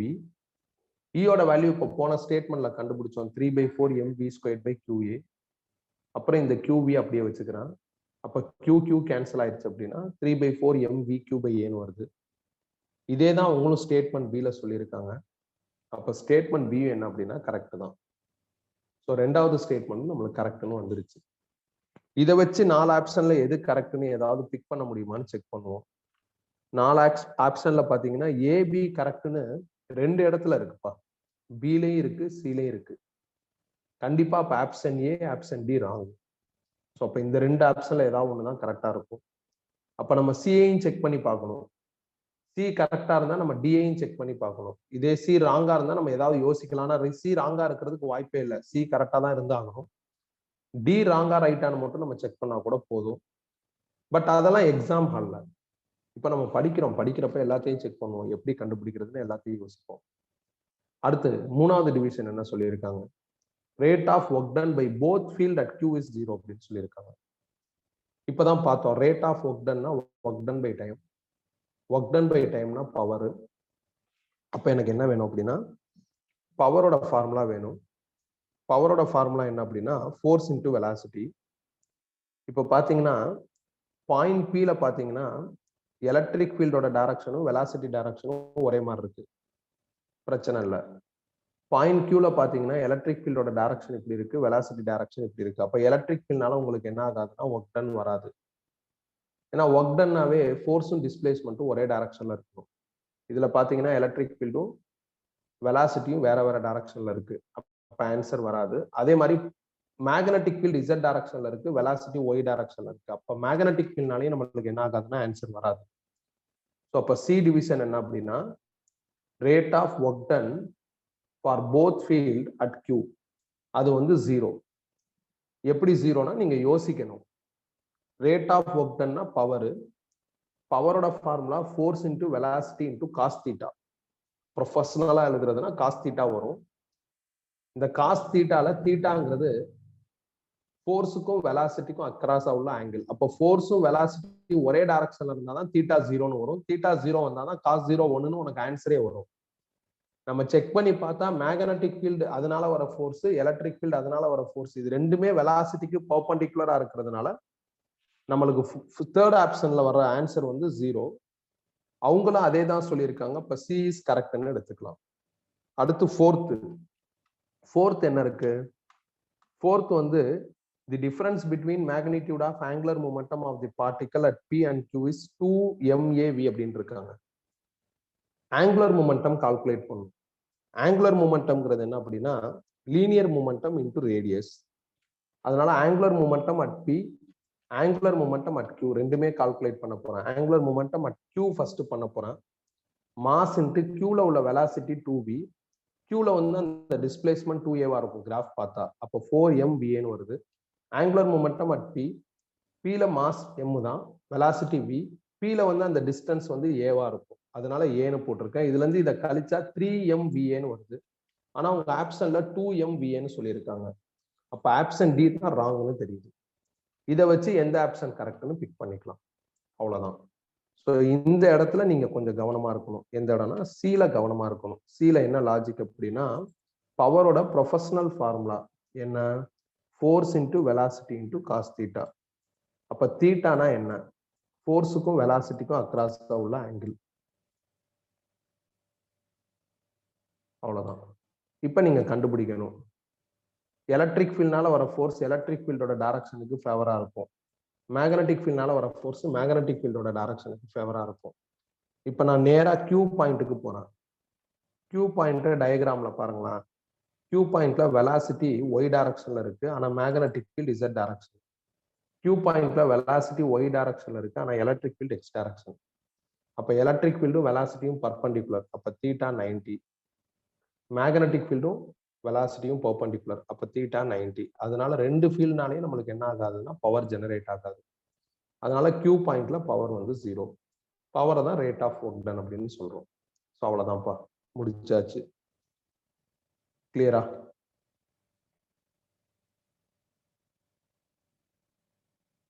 பவரோட ஒரிஜினல் ஃபார்முலா, அப்புறம் வந்து ஒர்க் டன்னோட ஒரிஜினல் ஃபார்முலா, இதுலலாம் உங்களுக்கு ஏதாவது சந்தேகம் இருந்ததுன்னா ஒர்க் எனர்ஜி பவர் 11th பிசிக்ஸ்ல ரெஃபர் பண்ணி பாருங்க. ஒர்க் எனர்ஜி பவரோட ஃபர்ஸ்ட் பேஜ் ரெஃபர் பண்ணி பாருங்க. என்னோட நோட்ஸ் வாங்கிக்கோங்க. 11th படிச்சிருந்தீங்கன்னா ஒன்றும் பிரச்சனை இல்லை, அதுல பாருங்க. 11th படிக்காதவங்க என்னோட நோட்ஸ் பசங்கள்ட்ட இருந்து வாங்கிக்கோங்க. 11th படிச்ச பசங்கள்ட்ட இருந்து அதுல பாருங்க, ஒர்க்கோட எல்லா ஃபார்முலாவும் எழுதியிருப்பேன். ஸோ அதை வச்சு நீ புரிஞ்சுக்கலாம், ஓகே இத்தனை ஃபார்முலாஸ் இருக்கு என்ன இருக்கு அப்படிங்கிறத நீ புரிஞ்சுக்கலாம். ஓகே, இப்போ அடுத்த கொஸ்டின் மூவ் பண்றேன். A long straight wire of radius A carries a current distributed uniformly over its cross section. The ratio of the magnetic field due to the wire at distance A/3 and 2A respectively from the axis of wire is அப்படின்னு கேட்டிருக்காங்க. ஒரு long straight ஒயரோட radius ஏன்னு சொல்லிட்டாங்க. Radius R thickness நெக்லிஜிபிள்னா பிரச்சனையே இல்லை, நம்மளால ஈஸியா answer எடுக்க முடியும். பயோட்-சாவர்ட் லாவோட செகண்ட் அப்ளிகேஷன்ல லாங் ஸ்ட்ரைட் ஒயர் பத்தி நம்ம படிச்சிருக்கோம். அந்த ஃபார்முலாவை யூஸ் பண்ணிக்கலாம். ஆனா இவங்க ரேடியஸ் ஆர் திக்னஸ் கொடுத்துட்டாங்கன்னா அப்ப நம்ம ரொம்ப கேர்ஃபுல்லா இருக்கும். அப்ப magnetic field at a/3 distance, magnetic field at 2a distance ரெண்டையும் கண்டுபிடிச்சு ரேஷியோ போட சொல்றாங்க. எப்படி கண்டுபிடிக்கிறது? நம்மளோட ரெகுலர் கிளாஸ் நோட்ஸ்ல ப்ராப்ளம் நம்பர் 36 ரெஃபர் பண்ணுங்க. 36 கொஞ்சம் வித்தியாசமான ப்ராப்ளம். அதுல வந்து இந்த மாதிரி திக்னஸ் இருக்கிற ஒயருக்கு மேக்னெட்டிக் ஃபீல்ட் எப்படி கண்டுபிடிக்கிறது அப்படிங்கிற ஃபார்முலாவை டெரைவ் பண்ணிருப்பாங்க. டெரைவ் பண்ண அந்த எண்ட் ரிசல்ட்டை நான் யூஸ் பண்ண போறேன். ஸோ அதாவது என்னன்னா, இந்த மாதிரி ஒரு ஒயர் இருக்கு, ஒயரோட ரேடியஸ் வந்து a, ஒயரோட சென்டர்ல இருந்து a/3 அப்படிங்கிற டிஸ்டன்ஸ்ல வர மேக்னெட்டிக் ஃபீல்ட் b1, ஒயரோட சென்டர்ல இருந்து 2aங்கிற டிஸ்டன்ஸ்ல வர மேக்னெட்டிக் ஃபீல்ட் b2. இந்த ரெண்டு மேக்னெட்டிக் ஃபீல்டுக்கான ரேஷியோவை தான் நம்ம கால்குலேட் பண்ணணும். ஜஸ்ட் ஒயரோட அவுட் சைட்னா பிரச்சனை இல்லை, பயோட்-சாவர்ட் லாவோட செகண்ட் அப்ளிகேஷன் யூஸ் பண்ணிக்கலாம். ஒயரோட இன்சைட்னு வரப்ப நம்ம கொஞ்சம் கேர்ஃபுல்லா இருக்கணும். அதுக்கு நீங்க என்ன பண்ணுங்கன்னா இந்த ஃபார்முலா யூஸ் பண்ணுங்க. b1 கண்டுபிடிக்கிறதுக்கு μ0I/2a², b2 கண்டுபிடிக்கிறதுக்கு μ0I/2πr அப்படிங்கிறதான் ஃபார்முலா. இதுல ஆறுங்கிறது என்ன அப்படின்னா அந்த டிஸ்டன்ஸ், ரேடியஸ் கிடையாது. ரேடியஸ் வந்து a, ஆறுங்கிறது அந்த டிஸ்டன்ஸ். ஃபர்ஸ்ட் அட்டெம்ப்ட்ல r வந்து a/3 இருக்கு, ரெண்டாவது அட்டெம்ப்ட்ல r 2a இருக்கு. சப்ஸ்டிடியூட் பண்ணி ரேஷியோ போட்டா ஆன்சர் வந்துடும். இந்த ஃபார்முலா நான் அந்த ப்ராப்ளம் நம்பர் 36ல நான் டெரைவ் பண்ணிருப்பேன். ஸோ அதுல போய் நீங்க ரெஃபர் பண்ணிக்கிறோம். அவ்வளவுதான். இதே லாஜிக்ல தான் நீட் 2021ல ஒரு கொஸ்டின் வந்திருந்தது. இந்த இதுல மேக்னெட்டிக் ஃபீல்டுக்கும் அந்த டிஸ்டன்ஸ்க்குள்ள கிராஃப் வரைய சொல்லியிருப்பாங்க. அந்த மாதிரி ஒரு கொஸ்டின் வந்திருந்தது. நானும் என்ன பண்ணிருப்பேன்னா அந்த கிராஃபும் ப்ராப்ளம் நம்பர் 36ல வரைஞ்சு வச்சிருப்பேன். So problem number 36 important. அதை செக் பண்ணுங்க, உங்களுக்கு ஐடியா கிடைச்சிடும். அதுல ஏதாவது ஸ்டெப்ஸ் புரியலன்னா என்கிட்ட கேட்டுக்கோங்க, அவ்வளவுதான். மற்றபடி ஃபார்முலா தெரிஞ்சா போட்டலாம். இப்போ ஆறுங்கிறது என்ன அப்படின்னா அட்டெம்ப்ட் 1ல a/3 இங்க போட்டா என்ன ஆகும்? அடுத்து ஆறுங்கிறது இங்க என்ன அப்படின்னா அட்டெம்ப்ட் 2a 2a, அதை இங்க போட்டேன். ஸோ ரெண்டையும் டிவைட் பண்ணணும். அப்போ μ0I/a/3/2πa² இங்க எழுதியிருக்கேன். இன்டூ டிவைட் பண்றப்ப இது மேல போயிடும். 2π, ஆறுக்கு பதில் இங்க 2a/μ0I வரும். கேன்சல் பண்ணிட்டா எனக்கு ஃபைனல் ஆன்சர் 2/3 வரும். ஸோ முடிச்சாச்சுப்பா. கிளியரா? நெக்ஸ்ட் போலாமா? ப்ராப்ளம் நம்பர் 36 இன் மேக்னடிசம் மெயின் நோட்ஸ்னு போட்டுக்கோங்க. அங்க போனீங்கன்னா உங்களுக்கு இதுக்கான ஆன்சர் கிடைச்சிடும். அதாவது இந்த ஃபார்முலா கிடைச்சிடும். இது பிரச்சனை இல்லை, இது பயோட்-சாவர்ட் லாவோட செகண்ட் அப்ளிகேஷன் நம்மளுக்கு அப்டெண்ட் ஆயிருக்கு ஆல்ரெடி. இது பிரச்சனை, இதுவும் நான் உங்களுக்கு நடத்தியிருக்கேன். ஆனா 36வது ப்ராப்ளத்துல தின் ஒயர்னா பிரச்சனை இல்லை, பயோட்-சாவர்ட் லாவோட செகண்ட் அப்ளிகேஷன் யூஸ் பண்ணிக்கலாம். தின் ஒயருங்கிறது இன்சைட் ஒயர் அப்படின்னு ஒரு கான்செப்டே வராது. திக் ஒயர்னா உனக்கு என்ன ஆகும்னா இன்சைட் ஒயர்னு ஒரு கான்செப்ட் வந்துடும். அப்ப நீங்க இந்த ஃபார்முலா யூஸ் பண்ணிக்கணும். இந்த ஃபார்முலா எப்படி வந்துச்சுங்கிற ப்ரூஃப் ஒரு ப்ராப்ளமாவே உனக்கு டிஸ்கஸ் பண்ணிருக்கேன். ஓகே, ஸோ அடுத்த கொஸ்டின் மூவ் பண்றேன். Magnetic materials used for making permanent magnets P and magnet in transformer T have different properties of the following. Which property best matches for the type of magnet required னு சொல்லியிருக்காங்க. Permanent மேக்னெட்ல residual magnetism ஜாஸ்தியா இருக்கும். Residual ஜாஸ்தியா இருந்ததுன்னா அதை சரி பண்ற கரெக்டிவிட்டியும் ஜாஸ்தியா இருக்கும். டிரான்ஸ்ஃபார்மர்ல யூஸ் பண்ற மேக்னடிசம்ல வந்து ரெசிடுவலே இருக்கக்கூடாது. ரெசிடுவல்னாலும் ரிட்டன்டிவிட்டினாலும் ஒண்ணுதான். அப்ப டிரான்ஸ்ஃபார்மர் மேக்னெட்டுக்கு அவங்க டீன்னு பேர் வச்சிருக்காங்க. டீல வந்து உங்களுக்கு ரெசிடுவல் இருக்கக்கூடாது. அப்ப இந்த ஆப்ஷன் எடுக்க முடியாது, ஏன்னா லார்ஜ் ரிட்டன்டிவிட்டின்னு சொல்லியிருக்காங்க. டீல ரெசிடுவல் இருக்கக்கூடாது, லார்ஜ் ரிட்டன்டிவிட்டின்னு சொல்லியிருக்காங்க. அப்ப இந்த ஆப்ஷன் எடுக்க முடியாது. டீல ஸ்மால் ரிட்டன்டிவிட்டின்னு சொல்லியிருக்காங்க. அப்ப இந்த ஆப்ஷன் எடுக்கலாம். ரிட்டன்டிவிட்டினா ரெசிடுவல் கம்மியா இருக்குன்னு சொல்றாங்க. டிரான்ஸ்ஃபார்மர்ல யூஸ் பண்ற கோர்ல வந்து ரெசிடுவல் மேக்னடிசம் வரக்கூடாது. ரெசிடுவல் மேக்னடிசம் இருந்ததுன்னா ஹிஸ்டெரிசிஸ் லாஸ் வரும். அதனால ரெசிடுவல் மேக்னடிசம் இருக்கக்கூடாது. அப்ப இந்த ஆப்ஷன் கரெக்ட். ரெசிடுவல் கம்மினா கரெக்டிவிட்டி கம்மியா இருக்கும். ஆனா இவங்க ரெசிடுவல் கம்மி ஆனா கரெக்டிவிட்டி கொரிசிவிட்டி லார்ஜ்னு சொல்லியிருக்காங்க. அப்ப நம்ம வந்து டி ஆப்ஷனையும் பிக் பண்ண முடியாது. பெர்மனன்ட் மேக்னெட்டுக்கு ரிட்டன்டிவிட்டி ஜாஸ்தியா இருக்கணும். ரிட்டன்டிவிட்டி ஜாஸ்தியா இருந்தா கொரிசிவிட்டியும் ஜாஸ்தியா இருக்கும். அப்ப ஆப்ஷன் பியை தான் நம்ம என்ன பண்ண முடியும்னா சரியான ஆப்ஷனா பிக் பண்ண முடியும். ஸோ பெர்மனன்ட் மேக்னெட்னா ரிட்டன்டிவிட்டி ஹெவியா இருக்கணும்.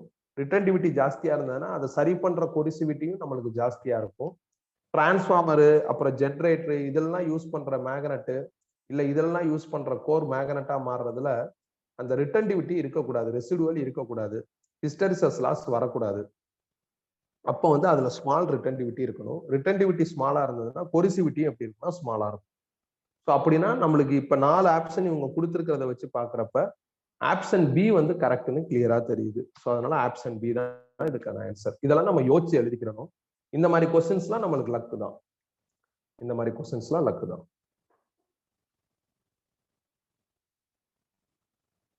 கிளியரா? நெக்ஸ்ட் போலாமா?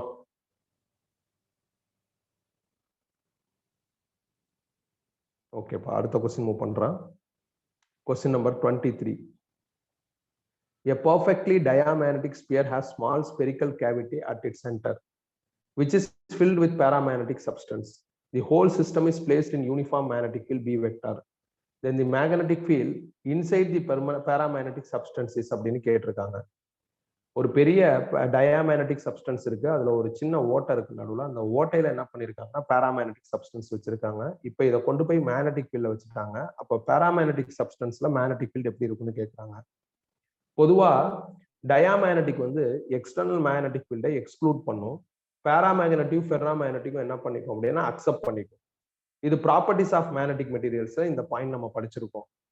அப்ப இவங்க வெளியே டயா இருக்குன்னு சொல்லியிருக்காங்க. டயா மேக்னெட்டிக் ஃபீல்டை எக்ஸ்க்ளூட் பண்றதுனால எந்த மேக்னெட்டிக் ஃபீல்டும் பேராவுக்கு போகவே முடியாது. ஏன்னா பேரா உள்ள இருக்கிற ஒரு கேவிட்டில இருக்கு. ஸோ வெளியே டயா தான் இருக்கு. டயா வந்து நம்ம ஆஃபர் பண்ற எக்ஸ்டர்னல் மேக்னெட்டிக் ஃபீல்டை எக்ஸ்க்ளூட் பண்ணும். அப்ப டயாவே எக்ஸ்க்ளூட் பண்ணிருச்சுன்னா பேராவுக்கு எதுவும் போறதுக்கு சான்ஸே இல்லை. ஸோ அதனால நம்மளுக்கு ஆன்சர் என்ன அப்படின்னா 0. இதெல்லாம் கொஞ்சம் திங்க் பண்ணி எழுதணும். அவ்வளவுதான். டயா வந்து மேக்னெட்டிக் ஃபீல்டை எக்ஸ்க்ளூட் பண்ணும். பேரா வந்து மேக்னெட்டிக் ஃபீல்டை பர்மிட் பண்ணும். ஃபெர்ரோ பர்மிட் பண்ணும். இது வந்து இந்த properties of magnetic material based, அந்த terms in magnetism based questions discuss பண்ணிருப்போம். அதுல ஒரு டயக்ராமாவே நான் உனக்கு வரைஞ்சு காமிச்சிருப்பேன். டயா வச்சா என்ன ஆகும், பேரா வச்சா என்ன ஆகும், ஃபெர்ரோ வச்சா என்ன ஆகும், ஒரு டயக்ராமாவே வரைஞ்சு காமிச்சிருப்பேன். அந்த மாதிரி ஒரு கொஸ்டின் இருக்கும். அதெல்லாம் இப்ப டெலிட்டட் சிலபஸ்ல இருக்கு என்சிஆர்டிக்கு. ஆனா பாருங்க, போன வருஷம் கொஸ்டின் தான் இது. JEE 2020ங்கிறது போன வருஷம் தான். போன வருஷம் டெலிட்டட் சிலபஸ்னு அதை சொன்னாங்க. ஆனா கொஸ்டின் எல்லாம் கேட்டிருக்காங்க பாருங்க. ஜேஇல கொஸ்டின் எல்லாம் கேட்டிருக்காங்க. ஸோ ஜேஇக்குன்னு எதுவும் டெலிட்டட் சிலபஸ் எல்லாம் கிடையாது. நம்ம எல்லாம் தான் படிச்சாகணும். அவ்வளவுதான். இதுவும் யோசிச்சு எழுத வேண்டிய ஒரு கொஸ்டின் தான். கிளியரா? நெக்ஸ்ட் போலாமா? ஓகேப்பா, நான் அடுத்த கொஸ்டின் மூவ் பண்றேன். Question number 24. A paramagnetic sample shows at net magnetization of 6 ampere per meter when it is placed in external magnetic field of 0.4 Tesla at a temperature of 4 Kelvin. When the sample is placed in an external field of 0.3 Tesla at a temperature of 24 Kelvin, then magnetization will be அப்படின்னு கேட்டிருக்காங்க. Magnetization, external magnetic field, temperature, இது சம்பந்தப்பட்ட formula வேணும். அதுதான் இது. Magnetization or intensity of magnetization I is equal to C into B by T. B external magnetic field, T temperature, C Curie constant. இது நான் உங்களுக்கு ஒரு பிரிண்டட் நோட்ஸ் கொடுத்துருப்போம், ப்ராப்பர்ட்டிஸ் ஆஃப் மேக்னெட்டிக் மெட்டீரியல். அதுல இந்த ஃபார்முலா இருக்கும். பட் இது ஒன்றும் அவ்வளவு இம்பார்ட்டன்ட் கிடையாது. பட் எப்ப இந்த மாதிரி கொஸ்டின்ஸ் வரப்ப இந்த மாதிரி ஃபார்முலாஸ் தெரிஞ்சாதான் ஆன்சர் எடுக்க முடியும். ஃபார்முலா இல்லைனாலும் சசசபிலிட்டி கான்செப்ட் வச்சு நீ ஆன்சர் எடுக்கலாம். பட் அந்த அளவுக்கு உனக்கு மூளை திங்க் பண்ணுமா அப்படின்னு எனக்கு தெரியல. அதனால நான் உனக்கு ஃபார்முலா கொடுத்துட்டேன். ஸோ நீ ஃபார்முலா வச்சு என்ன பண்ணிடுறேன்னா ஆன்சர் எடுத்துரு. சஃபிக்ஸ்ல 1 போட்டா I1 is equal to CB1 by T1 வந்துடும். சஃபிக்ஸ்ல 2 போட்டா I2 is equal to CB2 by T2 வந்துடும். ரெண்டையும் டிவைட் பண்றப்ப CC கேன்சல் ஆயிரும். அப்ப I2 by I1 is equal to B2 by T2 into T1 by B1 வரும். B2 T2 T1 B1 I1 எல்லா டேட்டாவும் இருக்கு. இதை வச்சு I2 எடுத்துடலாம். அவங்க இந்த கொஸ்டின்ல அட்டெம்ப்ட் 1ல external magnetic field, temperature, intensity of magnetisation கொடுத்துருக்காங்க.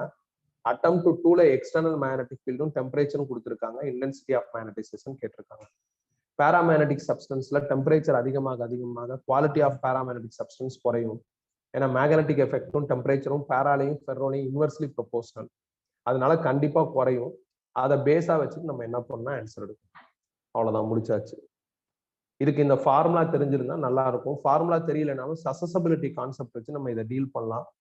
பட் அந்த அளவுக்கு உனக்கு திங்கிங் வரணும். சசசபிலிட்டி கான்செப்ட் வச்சு இது பண்ணணும்னா அந்த அளவுக்கு உனக்கு திங்கிங் வரணும்.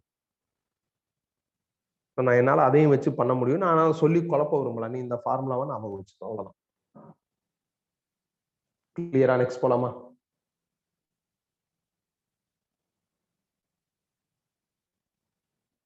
ஓகேப்பா, அடுத்து மூவ் பண்றான். The figure gives approximately measured B versus H variation in a ferromagnetic material. The retentivity, corrosivity and saturation respectively of the material are அப்படின்ட்டு இந்த மாதிரி ஒரு டயக்ராம் கொடுத்துட்டு ரிட்டன்டிவிட்டி, கொரிசிவிட்டி, சேச்சுரேஷன் இதை மூணையும் கால்குலேட் பண்ண சொல்லியிருக்காங்க. ரிட்டன்டிவிட்டிங்கிறது ஹெச் ஜீரோவா இருக்கிறப்ப பியோட வேல்யூ என்ன அப்படிங்கிறதா. ஹெச் ஜீரோவா இருக்கிறப்ப பியோட வேல்யூ 1 இருக்கு. அப்போ 1 தான் ரிட்டன்டிவிட்டி. கொரிசிவிட்டிங்கிறது இந்த நம்பர் -50. மைனஸ் போடணுங்கிற அவசியம் இல்லை. அதாவது பி ஜீரோ ஆகுறப்ப ஹெச் வேல்யூ என்ன, அது வந்து கொரிசிவிட்டி. அப்போ 50 தான் என்ன அப்படின்னா கொரிசிவிட்டி. சேச்சுரேஷனுங்கிறது ஆல்மோஸ்ட் 1.5. இந்த இடத்துல சேச்சுரேஷன் தெரியுது, அது 1.5ன்னு போடலாம். இது ஒரு ஸ்ட்ரைட் கொஸ்டின் தான், அவ்வளவுதான், முடிஞ்சிருச்சு. இதெல்லாம் உனக்கு ஈஸியா புரியும். ஏன்னா இந்த மாதிரி கர்வ் பேஸ்டு ப்ராப்ளம்ஸ் நம்ம 2 ப்ராப்ளம் என்ன பண்ணிருக்கோம்னா டேர்ம்ஸ் இன் மேக்னடிசம் நோட்ஸ்ல டிஸ்கஸ் பண்ணிருக்கோம். அதுல ஒரு 25-30 ப்ராப்ளம் பார்த்துருப்போம்ப்பா. அதுல பாத்தீங்கன்னா இந்த மாதிரி ப்ராப்ளம்ஸ்லாம் இருக்கும். அதுல இந்த கொரிசிவிட்டி, ரிட்டன்டிவிட்டியை யூஸ் பண்ணி வேற ஏதாவது கால்குலேட் பண்ற மாதிரி பார்த்துருப்போம். ஆனா இதுல அது மாதிரிலாம் கேட்கல. கிராஃபை பார்த்து யார் ரிட்டன்டிவிட்டி, யார் கொரிசிவிட்டி, யார் வந்து சேச்சுரேஷன் அப்படின்னு எழுத சொல்லியிருக்காங்க. அப்ப இதெல்லாம் செம ஈஸி. கிளியரா? நெக்ஸ்ட் போலாமா? Okay, question number 26. A galvanometer coil has 500 turns and each turn has an average area of 3 × 10⁻⁻⁴ meter square. If a torque of 1.5 Newton meter is required to keep this coil parallel to the magnetic field when a current of 0.5 ampere flowing through it, the strength of the magnetic field in Tesla is அப்படின்னு கேட்டிருக்காங்க. கால்வனாமீட்டர்ல இருக்கிற number of turns, area, torque, அப்புறம் pass ஆகிற current எல்லாமே கொடுத்துட்டு magnetic ஃபீல்டோட value கேட்டிருக்காங்க. நீங்க கால்வனாமீட்டர் டிசைனை பார்த்தீங்கன்னா இந்த மாதிரி ஒரு ஃபார்முலா இருக்கும். Torque tau is equal to NBIA sin தீட்டான்னு ஒரு ஃபார்முலா இருக்கும். இதுல பி கேட்டிருக்காங்க. அப்ப tau divide by NAI sin தீட்டான்னு வந்துடும். டவு டார்க் 1.5 மீட்டர்னு இருக்கு, நம்பர் ஆஃப் டர்ன்ஸ் 500ன்னு இருக்கு, ஏரியா 3 × 10⁻⁴ இருக்கு, கரண்ட் 0.5 ஆம்பியர்னு இருக்கு. காயில பேரலா வச்சிருக்காங்க. பேரலல்னா என்ன அர்த்தம் அப்படின்னா காயில் சப்போஸ் இப்படி இருக்குன்னு அர்த்தம். மேக்னெட்டிக் ஃபீல்ட் நார்த் இங்கிட்டு இருக்கு, சவுத் இங்கிட்டு இருக்கு. அப்போ மேக்னெட்டிக் ஃபீல்ட் இப்படி போகுது, காயில் பேரலல்னா இப்படி இருக்குன்னு அர்த்தம். இப்படி இருந்தா நீங்க பர்பண்டிகுலர் லைன் இப்படி போடணும், ஏரியாவோட டைரக்ஷன் இப்படி போடணும். அப்ப ஏரியா இப்படி இருக்கு, மேக்னெட்டிக் ஃபீல்ட் இப்படி இருக்குன்னா தீட்டா 90ன்னு வரும். சந்தேகமா இருந்தா போய் கால்வனாமீட்டரை ரெஃபர் பண்ணிப்பாரு, ஏசி ஜென்ரேட்டர் ரெஃபர் பண்ணிப்பாரு. அதுலதான் இந்த மாதிரிலாம் காயில் வச்சு இந்த லாஜிக்ஸ் எல்லாம் உனக்கு சொல்லி கொடுத்துருப்பேன். காயிலுக்கு பதில் ஒரு அட்டையை வச்சு ரொட்டேட் பண்ணி காமிச்சிருப்பேன், இல்ல ஃபைலை வச்சு ரொட்டேட் பண்ணி காமிச்சிருப்பேன். ஸோ அதை நீ ஃபாலோ பண்ணணும். இல்லைன்னா நீ இப்படி ஒரு முடிவுக்கு வரலாம். கால்வனாமீட்டர், ஏசி ஜென்ரேட்டர் இது எல்லாத்துலயும் பேரலல்னு சொல்லிட்டாங்கன்னா 90 போடு, பர்பண்டிகுலர்னு சொல்லிட்டாங்கன்னா 0ன்னு போடு. ஸோ இந்த லாஜிக்கை நீ ஃபாலோ பண்ணிக்கலாம். ஸோ அதுபடி நான் ஆன்சர் எடுத்துட்டேன். ஸோ அப்படி பார்க்குறப்ப இதுவும் என்னது ஒரு சிம்பிள் ப்ராப்ளம் தான். நீங்க அவசரத்துல பேரலல்ங்கிறதுனால தீட்டாவுக்கு பதில் 0 போட்ட ஆன்சரை 0ன்னு போடுறது, இல்லை இன்ஃபினிட்டின்னு போடுறது, ஒரு இன்ஃபினிட்டின்னு போடுற ஒரு லாஜிக்குள்ள போயிடுவேன். அப்படி இல்லை. பேரலல்னா ஹெல்டு பேரலல்னா பேரலா நீ என்ன பண்ண அப்படின்னா உன் கையில இருக்கிற உன் கையே நீ பேரலா வச்சுப்பாரு, மேக்னெட்டிக் ஃபீல்டுக்கு பேரலா வச்சுப்பாரு. வச்சுட்டு நீ அதுக்கப்புறம் என்ன பண்ண அப்படின்னா தீட்டாவை கண்டுபிடி. இது நான் உனக்கு பல இடங்கள்ல சொல்லிட்டேன். பர்டிகுலரா இது வந்து கால்வனாமீட்டர்லயும் சொல்லியிருப்பேன். எக்ஸ்பிரிமெண்ட் 6.1, எக்ஸ்பிரிமெண்ட் 6.2 இதை பத்தி பேசுறப்ப சொல்லியிருப்பேன். அப்படி அந்த இடத்துல நான் உனக்கு கிளாரிட்டி கொடுக்கலனாலும் நான் இங்க சொல்லியிருப்பேன். லேட்டரா ஏசி ஜென்ரேட்டர்ல இதை பத்தி படிப்போம்னு சொல்லியிருப்பேன். அதையும் நீ ஃபாலோ பண்ணிக்கலாம். கிளியரா? நெக்ஸ்ட் போலாமா?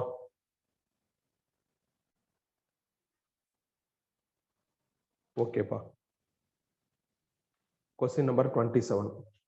A loop ABCDEFA of straight edges has 6 corner points: A 0,0,0, B 5,0,0, C 5,5,0, D 0,5,0, E 0,5,5 and F 0,0,5. The magnetic field in this region B vector is equal to 3i cap plus 4k cap Tesla. The quantity of flux through the loop ABCDEFA in Weber is அப்படின்னு கேட்டிருக்காங்க. Magnetic field கொடுத்துட்டாங்க, magnetic flux கேட்டிருக்காங்க, loop ஓட எட்ஜஸோட points கொடுத்துட்டாங்க. முதல்ல இதை வச்சு loop வரையணும். லூப் வரைஞ்சாதான் என்ன பண்றதுன்னு யோசிக்க முடியும். அவங்க சொல்ற லூப்ல XYZ 3 டேட்டாவும் இருக்கு. அதனால 3 டேட்டாஸ் வர்ற மாதிரி நான் லூப்பை என்ன பண்ணணும்னா கன்ஸ்ட்ரக்ட் பண்ணணும். அப்ப 3D வியூல லூப் வரும். அப்ப கொஞ்சம் கவனமா வரையணும். ஸோ இது எக்ஸ் ஆக்சிஸ் அதை ஐ கேப்னு போட்டிருக்கேன், இது ஒய் ஆக்சிஸ் அதை ஜே கேப்னு போட்டிருக்கேன், இது இசட் ஆக்சிஸ் அதை கே கேப்னு போட்டிருக்கேன். அதாவது என்ன அர்த்தம் அப்படின்னா இது எக்ஸ், இது இசட், இது ஒய் இப்படி எடுத்திருக்கேன். இது எக்ஸ், இது ஒய், இது இசட் இப்படி இருக்கு. ஸோ இது இது வந்து இது யாரு இசட், இப்படி இருக்கிறது எக்ஸ், இப்படி இருக்கிறது ஒய், இந்த அப்பியரன்ஸ்ல வர்றது ஒய், இந்த மாதிரி எடுத்திருக்கேன். ஸோ ஒரு பாயிண்ட்ஸையும் எங்க மார்க் பண்றதுன்னு யோசிச்சாவே கரெக்டா அந்த லூப் என்ன ஆயிரும்னா ஃப்ரேம் ஆயிரும். இந்த கொஸ்டினுக்கு டயக்ராம் கொடுக்கல, டயக்ராம் கொடுத்துருந்தா செம ஈஸி. டயக்ராம் கொடுக்கலப்ப கொடுக்காதப்ப நம்ம கவனமா இருக்கணும். ஃபர்ஸ்ட் ஏ பாயிண்ட் வந்து 0,0,0 அப்ப அது ஆரிஜின்ல வந்துடும். பி பாயிண்ட் வந்து 5,0,0 அப்ப எக்ஸ்ல 5 தள்ளி வைக்கணும், ஒய்யும் இசட்டும் 0 அப்ப இந்த இடத்துல வந்துடும். சி பாயிண்ட் வந்து எக்ஸ்லயும் 5 தள்ளணும், ஒய்லயும் 5 தள்ளணும். இப்ப எக்ஸ்ல ஆல்ரெடி 5 தள்ளி இங்க வந்தாச்சு, கர்சர் இங்க கொண்டு வந்துட்டான். ஒய்ல 5 தள்ளுறதுன்னா இங்க வரும். அப்ப சி பாயிண்ட் உங்களுக்கு என்ன ஆகும்னா இப்படி வரும்பா, எக்ஸ்ல 5 ஒய்ல 5. பாருங்க எக்ஸ்ல 5 தள்ளிட்டா, மேபி ஒய்ல 5னா இந்த நம்பர் இருக்கலாம், ஒய்ல 5 என்ன பண்ணிட்டேன்னா தள்ளிட்டான். கிராஃப் உனக்கு வரைய தெரிஞ்சு, அதாவது இந்த மாதிரி பாயிண்ட்ஸ் கொடுத்துட்டாங்கன்னா கிராஃப் ஷீட்ல கிராஃப் வரைய தெரியும் அப்படின்னா இப்ப நான் சொல்றது ஒன்றும் உனக்கு கஷ்டமா இருக்காது. டி பாயிண்ட் வந்து உங்களுக்கு எப்படி இருக்குன்னா எக்ஸ்ல 0, இசட்ல 0, ஒய்ல மட்டும் 5. அப்போ ஒய்ல மட்டும் 5னா நீ இந்த இடத்துல புள்ளி வச்சுக்கலாம். ஸோ இது டி பாயிண்ட். இ பாயிண்ட் வந்து எக்ஸ்ல 0, இசட்லையும் ஒய்லையும் 5 5. அப்போ இசட்லையும் 5, ஒய்லையும் 5னா இந்த இடத்துல வந்துடும் பாயிண்ட். பாருங்க இப்போ இது வந்து இசட் ஆக்சிஸ், எக்ஸ் 0, இசட்லையும் 5, ஒய்லையும் 5னா இந்த இடத்துல பாயிண்ட் வரும். எஃப் வந்து என்ன அப்படின்னா எக்ஸ் ஒய் 0, இசட்ல மட்டும் 5. இப்போ இசட்ல மட்டும் 5னா இந்த இடத்துல வந்துடும். ஸோ இந்த மாதிரி என்ன பண்ணணும் அப்படின்னா கொஞ்சம் பாயிண்ட்ஸை வந்து கரெக்டாக மார்க் பண்ணணும். பாயிண்ட்ஸை மார்க் பண்ணிட்டா நீங்கள் ஏரியா கண்டுபிடிச்சிடலாம். இப்போ இந்த லூப்போட ஏரியாவை தனியாக எடுத்துடலாம், இந்த லூப்போட ஏரியாவை தனியாக எடுத்துடலாம். இந்த லூப்போட ஏரியா 5 × 5 25னு வந்துடும். ஏன்னா இந்த சைடு 5 தான் டிஃபரன்ஸ், இந்த சைடு 5 தான் டிஃபரன்ஸ். அப்போ லென்த் இன்ட்டு பிரெத் தான் ஏரியா. அப்போ இந்த லூப்போட ஏரியா 5 × 5 25. இந்த லூப் இப்போ நல்லா பாருங்களா, லூப்போட சென்டர்ல இருந்து நான் கர்சரை மேலே தூக்குறப்ப அது இசட் ஆக்சிஸை பாயிண்ட் அவுட் பண்ற மாதிரி இருக்கு. அதனால 25 கே கேப்னு எழுதுறேன். இந்த லூப்போட ஏரியா ABCDA, இந்த லூப்போட ஏரியா 25 கே கேப். அதே மாதிரி இந்த லூப் பாருங்களேன், ADFFEA, ADEFA, இந்த லூப்லையும் உங்களுக்கு என்ன ஆகும்னா இந்த சைடு 5 தான் கேப், இந்த சைடு 5 தான் கேப். அப்போ லென்த் இன்ட்டு பிரெத் 25னு வந்துடும். இந்த லூப்போட சென்டர்ல நான் கர்சர் வச்சுக்கிட்டு இப்படி மூவ் பண்றப்ப எனக்கு அது எக்ஸ் டைரக்ஷனை மீன் பண்ற மாதிரி இருக்கு. அப்போ 25 ஐ கேப்னு வந்துடும். ஸோ அவங்க சொன்ன மாதிரி முதல்ல பாயிண்ட்ஸ் மார்க் பண்ணணும். கண்டிப்பா நீங்க 2D வியூ டயக்ராம்ல 3D வியூ பாயிண்ட்ஸ் மார்க் பண்றப்போ ஒரு மாதிரி டிஸ்டர்ப்டா இருக்கும். அப்ப இப்ப நான் பாயிண்ட்ஸ் மார்க் பண்ணி காமிச்சிருக்கேன், அதை பார்த்த உடனே உனக்கு என்ன ஆயிரும்னா அது கண்டிப்பா புரிஞ்சிடும், அதுல ஒன்றும் டிஃபிகல்ட்டி வராது. பாயிண்ட்ஸ் மார்க் பண்ணா அவங்க சொன்ன பெரிய லூப்ல எனக்கு 2 சின்ன லூப் தெரியுது, 2 லூப்லயும் ஏரியா கண்டுபிடிக்கணும். சைடெல்லாம் பாத்தீங்கன்னா 5ஆ தான் இருக்கு. அப்ப லென்த் இன்ட்டு பிரெத் லாஜிக் படி ஏரியா 25னு தான் வரும், அதுல ஒன்றும் பெரிய பிரச்சனை இருக்காது. ஏரியாவோட டைரக்ஷன் கண்டுபிடிக்கணும். லூப்போட சென்டர்ல இருந்து நீ மூவ் பண்ணி பாரு. இப்ப என் கையில கர்சர் இருக்கிறதுனால லூப்போட சென்டர்ல இருந்து கர்சரை இப்படி மூவ் பண்ணி பாக்குறப்ப ஐ கேப்னு தெரியுது, அதை இங்க எழுதியிருக்கேன். லூப்போட சென்டர்ல இருந்து கர்சர் இப்படி மேல தூக்குறப்ப கே கேப் டைரக்ஷன் தெரியுது, அதனால இப்படி எழுதியிருக்கேன். இது ரெண்டையும் மர்ஜ் பண்ணி ஓவரால் ஏரியா கண்டுபிடிச்சிருங்க. அப்போ ஓவரால் ஏரியாங்கிறது 25 i cap plus 25 k cap ஒண்ணு முடிச்சாச்சு. அடுத்து என்ன, மேக்னெட்டிக் ஃப்ளக்ஸ் கேட்டிருக்காங்க. மேக்னெட்டிக் ஃப்ளக்ஸோட professional formula b vector dot a vector. இது நம்ம மேக்னெட்டிக் ஃப்ளக்ஸோட டெஃபினிஷன்ல பார்த்துருக்கோம். மேக்னெட்டிக் ஃப்ளக்ஸோட டெஃபினிஷன் டேர்ம்ஸ் இன் மேக்னட்டிசம்ல வரும். ஸோ அந்த இடத்துல நம்ம இதை பார்த்துருக்கோம். ஸோ பி வெக்டார் வந்து கிவன்ல இருக்கு 3 i cap plus 4 k cap dot a vector இப்போ கண்டுபிடிச்சிருக்கோம் 25 i cap plus 25 k cap. Dot ப்ராடக்ட்னா i to i j to ஜேன்னு மல்டிப்ளை பண்ணும். இதுல ஐல 3, இதுல ஐல 25, அப்போ 75 ஆயிரும். கேல இதுல 4, இதுல கேல 25, அப்போ 100ன்னு வந்துடும். டோட்டலா சால்வ் பண்ணா 175ன்னு வந்துடும். இதான் ஆன்சர். கிளியரா? லூப்போட பாயிண்ட்ஸை மார்க் பண்ணணும். அதுதான் நம்மளுக்கு பிரச்சனை. நம்ம டீல் பண்றது என்ன அப்படின்னா நார்மலா 2D. இப்ப நம்மளுக்கு XY Zன்னு 3 ஆக்சிஸ் இருக்கிறதுனால 3D. 3Dல நம்ம என்ன பண்ணணும் அப்படின்னா நம்ம 2D தான் வரைய முடியும், அதுல 3D இமேஜின் பண்ணி 3D வர மாதிரி 2Dயை மேனேஜ் பண்ணணும். ஸோ அந்த இடம் கொஞ்சம் டிஃபிகல்ட்டா இருக்கிற ஒரு ஃபீல் என்ன பண்ணா கொடுக்கும். இதே இந்த டயக்ராம் கொடுத்துட்டாங்கன்னா இது ஈஸியான கொஸ்டினா இருக்கும். இதே மாதிரி இன்னொரு கொஸ்டின் லேட்டரா வருது, 30th கொஸ்டின் நினைக்கிறேன். ஆனா அதுல அவங்க டயக்ராம் கொடுத்துட்டாங்க, அப்ப நம்மளுக்கு ஒர்க் மிச்சம். இதுல டயக்ராம் கொடுக்காதனால நம்மளுக்கு கொஞ்சம் காம்ப்ளிகேட்டடா இருக்கு.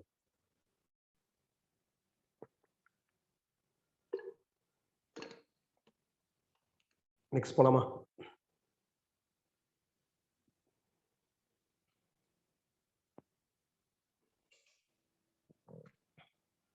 A small bar magnet is moves through a coil at constant speed from one end to other.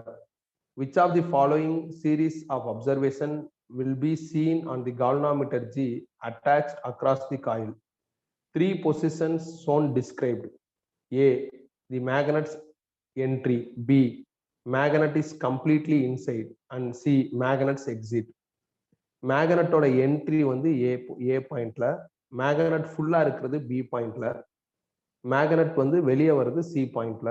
Constant ஸ்பீட்ல மேக்னட் உள்ள இருந்து, அதாவது காயிலுக்குள்ள நுழைஞ்சு காயில விட்டு வெளியே வருது. மேக்னட்டோட என்ட்ரியில ஒரு minimum amount of magnetic flux காயில லிங்க் ஆகும். உள்ள போக போக அந்த லிங்க் இன்க்ரீஸ் ஆகிட்டே இருக்கும். ஃப்ளக்ஸ் லிங்க் ஆகுறது வேரி ஆச்சுன்னா ஆன்சர் வரும். அப்போ மேக்னட்டோட என்ட்ரியில நம்மளுக்கு ஆன்சர் வரும். ஸோ அதனால என்ட்ரியில ஆன்சர் வருது. என்ட்ரியில ஆன்சர் வர மாதிரி இல்லை கால்வனாமெட்ரி டிஃப்ளெக்ட் ஆகுற மாதிரி எனக்கு எந்த ஆப்ஷன் இருக்குன்னா ஆப்ஷன் சி இருக்கு. அப்புறம் என்ன இருக்கு அப்படின்னா ஆப்ஷன் டி இருக்கு. அதே மாதிரி எக்ஸிட்லயும் எனக்கு என்ன ஆகுதுன்னா மேக்னட் வெளியே வருது. மேக்னட் வெளியே வரப்போ ஃபீல்டு லிங்க்டு வித் காயில் வந்து ரெடியூஸ் ஆகும். அப்போ எக்ஸிட்லயும் எனக்கு என்ன ஆகும்னா ஆன்சர் வரும். என்ட்ரியில மேக்னட் உள்ள போகுது, ஃபீல்டு உள்ள போகுது. அப்படி மேக்னட் உள்ள போகுதுன்னா magnetic field linked with coil உள்ள போக போக இன்க்ரீஸ் ஆகும். எக்ஸிட்ல வெளியே வரப்ப magnetic field linked with coil வெளியே வர வர குறையும். ஸோ ஃபீல்டு மாறுனுச்சுன்னா கால்வனாமெட்ரியில் ரீடிங் வரும். அப்போ என்ட்ரிலையும் எக்ஸிட்லையும் கால்வனாமெட்ரி ரீடிங் காமிக்கும். அதே நேரத்தில் மேக்னட் நடுவில் இருக்கு, காயிலோட நடுவு போர்ஷன்ல இருக்கு. ஸோ இப்போ ஃபுல் ஃபீல்டு என்ன இருக்கும் அப்படின்னா லிங்க் ஆயிருக்கும். இப்போ ஃபீல்டு மாறாது. ஃபுல்லா லிங்க் ஆயிருந்ததுன்னா அதான மேக்சிமம். அதுக்கப்புறம் ஃபீல்டு வேரி ஆகுறதுக்கான வாய்ப்பு இல்லை. ஸோ அப்போ நடுவில் மேக்னட் இருக்கிறப்ப எந்த ரிசல்ட்டும் வராது. ஸோ அதுக்கு ஒத்து போற மாதிரி எனக்கு ஆப்ஷன் சி தான் இருக்கு. கால்வனாமெட்ரோட பி பொசிஷன்ல ரிசல்ட் வராத மாதிரியும், ஏ அண்ட் சி பொசிஷன்ல ரிசல்ட் வந்தா கால்வனாமெட்ர் நீடில் ரிஃப்ளெக்ட் ஆகுற மாதிரியும் இருக்கு. ஸோ அப்போ ஆப்ஷன் சி தான் கரெக்ட். இது ரொம்ப சாதாரணமான ஒரு கொஸ்டின். எப்படின்னா ஃபாரடேஸ் லாவோட லாஜிக்ல நம்ம ஆன்சர் எழுதணும். ஃபாரடே லாவோட லாஜிக் என்ன? whenever field linked with coil changes, EMF is induced. அவ்வளவுதான். எப்ப ஃபீல்டு லிங்க் ஆகுறது சேஞ்ச் ஆகும், உள்ளேயும் வெளியேயும் லிங்க் ஆகுறது சேஞ்ச் ஆகும். நடுவில் இருக்கிறப்ப மேக்சிமம் லிங்க் ஆகிட்டு இருக்கும், சேஞ்ச் ஆகாது. இது நான் உனக்கு காயில் வரைஞ்சு பேனா வச்சு டிஃப்ரெண்ட் பொசிஷன்ஸ்ல என்னென்ன ஆன்சர் இருக்கும் அப்படிங்கிறதெல்லாம் ஃபாரடேலா நடத்துறப்ப எக்ஸ்பிளைன் பண்ணியிருக்கேன். ஜஸ்ட் அந்த எக்ஸ்பிளனேஷன் பேஸ்டு கொஸ்டின் தான். அவ்வளவுதான், முடிஞ்சிருச்சு. ஸோ அப்போ ஆப்ஷன் சி தான் இதுக்கான கரெக்டான ஆன்சர். அவ்வளவுதான். கிளியரா?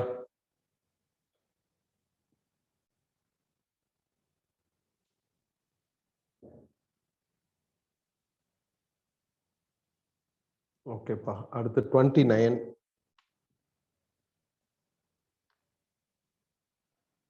An electron gun is placed inside a long solenoid of radius r on its axis.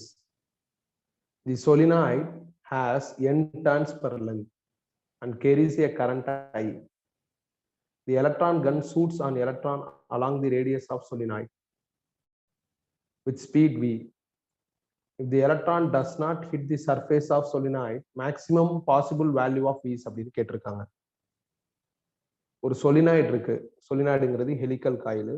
சொலினாய்டோட radius 6, சொலினாய்டுல பாஸ் ஆகிற கரண்ட் I, சொலினாய்டோட டர்ன்ஸ் பர் லென்த் வந்து ஸ்மால் n. அப்ப சொலினாய்டு மேக்னட்டா மாறிடுச்சுன்னு அர்த்தம். இந்த மேக்னட்டிக் ஃபீல்ட்ல ஒரு எலக்ட்ரான் பாஸ் ஆகுது. எலக்ட்ரான் எங்க இருந்து பாஸ் ஆகுதுன்னா எலக்ட்ரான் கன்ல இருந்து பாஸ் ஆகுது. மேக்னட்டிக் ஃபீல்ட்ல எலக்ட்ரான்ங்கிற மாதிரியான சார்ஜ் மாட்டிக்கிச்சுன்னா சர்க்கிள் பாத்ல சுத்தும். அப்படி சுத்துறப்ப சொலினாய்டோட சர்ஃபேஸை டச் பண்ணக்கூடாது, சர்ஃபேஸ் ஆஃப் சொலினாய்டை ஹிட் பண்ணக்கூடாது. அப்படின்னா எலக்ட்ரான் கன்னை விட்டு வெளியே வர எலக்ட்ரானோட ஸ்பீட் என்னவா இருக்கும் அப்படின்னு கேட்டிருக்காங்க. முதல்ல மேக்னட்டிக் ஃபீல்ட்ல எலக்ட்ரான் மாட்டிக்கிச்சுன்னா லாரன்ஸ் ஃபோர்ஸ் வரும், பிக்யூவி. கியூக்கு பதில் எலக்ட்ரானோட சார்ஜ் வேல்யூ ஈன்னு மாத்திக்கலாம். இதை பயன்படுத்தி அது சர்க்கிள் பாத்ல சுத்தும். சர்க்கிள் பாத்ல சுத்துறப்ப சென்ட்ரிபிட்டல் ஃபோர்ஸ் வரும். அப்ப mv²/r வரும். நான் ஆருக்கு பதில் r/2 போட்டுக்கிறேன். நீங்க ஆருக்கு பதில் r போட்டீங்கன்னா உங்களுக்கு கண்டிப்பா என்ன ஆயிரும் அப்படின்னா அது மேல போய் மோதிரும். எது மேல? அந்த சர்ஃபேஸ் மேல மோதிரும். எந்த சர்ஃபேஸ்? சொலினாய்டோட சர்ஃபேஸ் மேல மோதிரும். அதனால நான் என்ன பண்றேன்னா r/2, r/4, r/3 அந்த மாதிரி ஏதாவது ஒரு நம்பர் போடலாம். ஸோ r/3, r/4 எல்லாம் போட்டா சின்ன சர்க்கிளா இருக்கும். நான் அதனால r/2 பெரிய சர்க்கிள் போட்டிருக்கேன். எவ்வளவு மேக்சிமம் பெரிய சர்க்கிள் போட முடியுமோ போடலாம். அந்த மாதிரி நான் போட்டிருக்கேன். R/2 போடலாம், R/3 போடலாம், R/4 போடலாம். நான் R/2 போட்டிருக்கேன். கொஞ்சம் வெயிட் பண்ணுங்க. R/2 தான் கரெக்ட்டுங்கிறத நான் உங்களுக்கு ஆப்ஷன்ஸ் வச்சு கன்ஃபார்ம் பண்றேன். இதுவும் ஃபோர்ஸ் தான், இதுவும் ஃபோர்ஸ் தான். ரெண்டையும் ஈக்குவேட் பண்ணா BEV is equal to mv² into 2/r வந்துடும். ஒரு V என்ன பண்ணிக்கலாம்னா கேன்சல் பண்ணிக்கலாம். Bங்கிறது மேக்னெட்டிக் ஃபீல்டு ஃப்ரம் சொலினாய்டு. அதுக்கு நம்மள்ட்ட ரெடிமேடா ஃபார்முலா இருக்கு. நம்ம சொலினாய்டு படிச்சிருக்கோம். சொலினாய்டோட மேக்னெட்டிக் ஃபீல்ட் ஃபார்முலா μ0 அப்ப Bக்கு பதிலா அதை சப்ஸ்டிடியூட் பண்ணா நம்மளுக்கு ஆன்சர் வந்துடும். நீங்க ஆப்ஷன்ஸ் பாருங்களேன், என்னென்ன இருக்குன்னு பாருங்க. 4 இருக்கு, 2 இருக்கு, M இருக்கு. அப்ப நம்ம யோசிக்கலாம், கீழே நம்மளுக்கு வந்து கீழே 2 வந்திருக்கு R/2 போட்டதுனால. இதே R/4 போட்டிருந்தா கீழே 4 வரும். இப்போ R/2 போடுறதா R/4 போடுறதா அதை நம்ம யோசிக்கணும். அது நம்மளோட சாய்ஸ் தான். அவங்க வந்து டச் ஆகாம இருக்குன்னு சொல்றாங்க. டச் ஆகாம இருக்குன்னா எந்த அளவுக்கு பெரிய சர்க்கிள் எடுத்துக்கிட்டா டச் ஆகாம இருக்கும் அப்படின்னு யோசிக்கலாம். ஆறுங்கிற ரேடியஸ் அப்படிங்கிற சர்க்கிள் எடுத்துக்கிட்டா டச் ஆயிரும். R/2 எடுத்துக்கிட்டா டச் ஆகாது. R/3 எடுத்துக்கிட்டா டச் ஆகாது. R/4 எடுத்துக்கிட்டா டச் ஆகாது. அப்ப R/2 தான் கொஞ்சம் பெருசா இருக்கிற சர்க்கிளா இருக்கு. அதனால நான் R/2 எடுத்திருக்கேன். இதே வேற ஆப்ஷன்ஸ் எல்லாம் இருந்ததுன்னா நான் இன்னும் யோசிச்சிருப்பேன். R எடுத்திருந்தா கண்டிப்பா டச் ஆயிருக்கும். ஸோ அதை வச்சு யோசிச்சுதான் இதை என்ன பண்ணிருக்கேன்னா ஆன்சரா மாத்திருக்கேன். அவ்வளவுதான். சொலினாய்டு இருக்கு. சொலினாய்டுனால மேக்னெட்டிக் ஃபீல்ட் கிரியேட் ஆகுது. அந்த மேக்னெட்டிக் ஃபீல்ட்ல ஒரு எலக்ட்ரான் சுத்துது. சுத்துறப்ப சொலினாய்டோட சர்ஃபேஸ்ல டச் ஆகாம அது சுத்தணும். அப்ப ஸ்பீட் என்னன்னு கேட்கறாங்க. டச் ஆகாம சுத்தணும்னா சொலினாய்டு ரேடியஸோட கம்மி ரேடியஸ்ல அது சுத்திட்டு இருக்கணும். கம்மி ரேடியஸ்னா நீங்க R/2, R/3, R/4 any R/5 அப்படின்னு போட்டுக்கலாம். R/5 கூட போட்டுக்கலாம், R/6 கூட போட்டுக்கலாம். பட் R/2 தான் இருக்கிறதே கொஞ்சம் பெருசா இருக்கு. அதனால நான் அதை எடுத்திருக்கேன். அவ்வளவுதான். கிளியரா?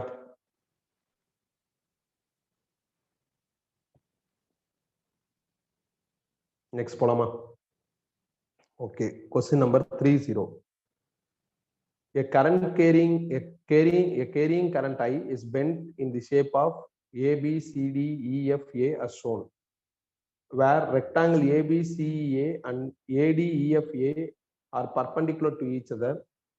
If the sides of rectangles are of length A and B, then magnitude and direction of magnetic moment of the loop ABCDEFA is அப்படின்னு கேட்டிருக்காங்க. இதுக்கு டயக்ராம் கொடுத்துருக்காங்க. இதுதான் டயக்ராம். இந்த கார்னர் ஏ, இந்த கார்னர் பி, இது சி, இது டி. இதுல ஏ பி ஸ்கேன்ல வந்து உங்களுக்கு பிரிண்ட் ஆகாம இருக்கு. இந்த கார்னர் ஏ, இந்த கார்னர் பி, இது கார்னர் சி, இது கார்னர் டி, இது கார்னர் இ, இது கார்னர் எஃப். இந்த மாதிரி ஒரு லூப் அவங்க ஆஃபர் பண்ணியிருக்காங்க. இந்த லூப்போட மேக்னெட்டிக் மூமெண்ட் வித் டைரக்ஷன் கண்டுபிடிக்க சொல்லியிருக்காங்க. மேக்னெட்டிக் மூமெண்டோட formula current into area. First நான் ABCDA இந்த லூப்புக்கு, இந்த கருப்பு கலர்ல இருக்கு பாத்தீங்களா, இந்த லூப்புக்கு மேக்னெட்டிக் மூமெண்ட் கண்டுபிடிக்க போறேன். இந்த லூப்ல பாஸ் ஆகிற கரண்ட் I தான். ஏரியாவுக்கு பதில் லென்த் இன்டு பிரெத் ஏபின்னு எழுதிடலாம். ஸோ அப்போ I இன்டு ஏபி இது மேக்னெட்டிக் மூமெண்ட். இப்போ டைரக்ஷன் வேணும். ஏன்னா மேக்னெட்டிக் மூமெண்ட் வெக்டார் குவான்டிட்டி, அதனால டைரக்ஷன் வேணும். லூப்போட சென்டர்ல கர்சர் வச்சிருக்கேன். அப்படியே கர்சரை மேல தூக்குனா டைரக்ஷன் இசட்னு வருது. இசட்னா கே கேப்னு போட்டுக்கலாம். அவ்வளவுதான். ஸோ ஃபர்ஸ்ட் ஒரு லூப்புக்கு நான் என்ன பண்ணிட்டேன்னா மேக்னெட்டிக் மூமெண்ட் எடுத்துட்டேன். அடுத்து ரெண்டாவது லூப்புக்கு மேக்னெட்டிக் மூமெண்ட் வேணும். ரெண்டாவது லூப் வந்து ADEFA இந்த லூப்பு. இந்த லூப்ல பாஸ் ஆகிற கரண்ட் I தான். இந்த லூப்போட சைடு A இன்டு பி. அப்ப ஏரியாவுக்கு பதில் A இன்டு பின்னு அதே ஆன்சர் தான் வரும். இந்த லூப்போட சென்டர்ல நான் கை வச்சுட்டேன், அதாவது கர்சர் வச்சுட்டேன். அப்படியே இப்படி மூவ் பண்ணா எனக்கு என்ன ஆகுது அப்படின்னா ஒய் டைரக்ஷன் காமிக்குது. அப்போ ஒய் டைரக்ஷன்னா மேக்னெட்டிக் மூமெண்டோட டைரக்ஷன். அதை ஜே கேப்னு எழுதலாம். அதை தான் அடுத்து எழுதியிருக்கேன். இது ரெண்டையும் ஆட் பண்ணா ஓவரால் மேக்னெட்டிக் மூமெண்ட் கிடைச்சிரும். ஸோ ரெண்டுலையுமே IAB காமன், வெளியே எடுத்துட்டா ஜே கேப் பிளஸ் கே கேப்னு வருது. ஆப்சன்ஸ் இந்த மாதிரி இல்லை. அதனால ஒரு ரூட் வாலை மல்டிப்ளை பண்ணி ரூட் வாலை டிவைட் பண்ணி அந்த ஆப்சன்ஸ் இருக்கிற ஆப்ஷனை பிக் பண்ணியிருக்கேன். ஸோ அவ்வளோதான்ப்பா. இது ஒரு சாதாரண கேள்வி. டயக்ராம் பெருசா கொடுத்து இந்த கேள்வியை பெருசுப்படுத்த முயற்சி பண்றாங்க. இது ஒரு நார்மல் கொஸ்டின் தான். மேக்னெட்டிக் மூமெண்டோட டூப்ளிகேட் ஃபார்முலா கரண்ட் இன்டு ஏரியாங்கிறது டேர்ம்ஸ் இன் மேக்னெட்டிசம்லயே படிச்சிருப்போம். மேக்னெட்டிக் மூமெண்ட்டுக்கு டைரக்ஷன் இருக்கு. நீங்க டைரக்ஷன் கண்டுபிடிக்கிறதுக்கு அதே Fleming's right hand thumb rule use பண்ணிக்கலாம்.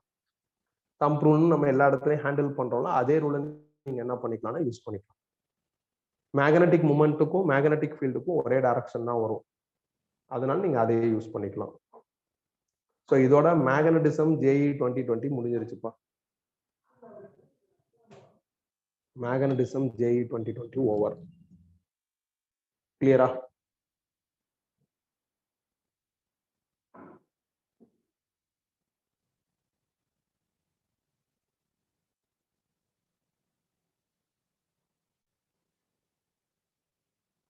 ஸோ அடுத்து ஆன்லைன் கிளாஸ் வந்து கம்மிங் டியூஸ்டே வந்து நம்ம இஎம் வேவ்ஸ் பார்ப்போம். இஎம் வேவ்ஸ் வந்து உங்களுக்கு டேம் டு போர்ஷனாகவும் இருக்கு. டியூஸ்டே மார்னிங் 6 to 7:30 வரும். ஸோ அன்னைக்கு இஎம் வேவ்ஸ் பார்ப்போம். நான் உங்களுக்கு நோட்ஸ் வந்து இன்னைக்கு நைட் அனுப்பிச்சு விட்றேன், இல்லைன்னா நாளைக்கு நைட்டுக்குள்ள அனுப்பிச்சு விட்றேன். ஏதாவது டவுட் இருந்தா கேட்கலாம், இல்லைன்னா நீங்க மீட்டிங் விட்டு லெஃப்ட் ஆயிக்கலாம். தேங்க்யூ.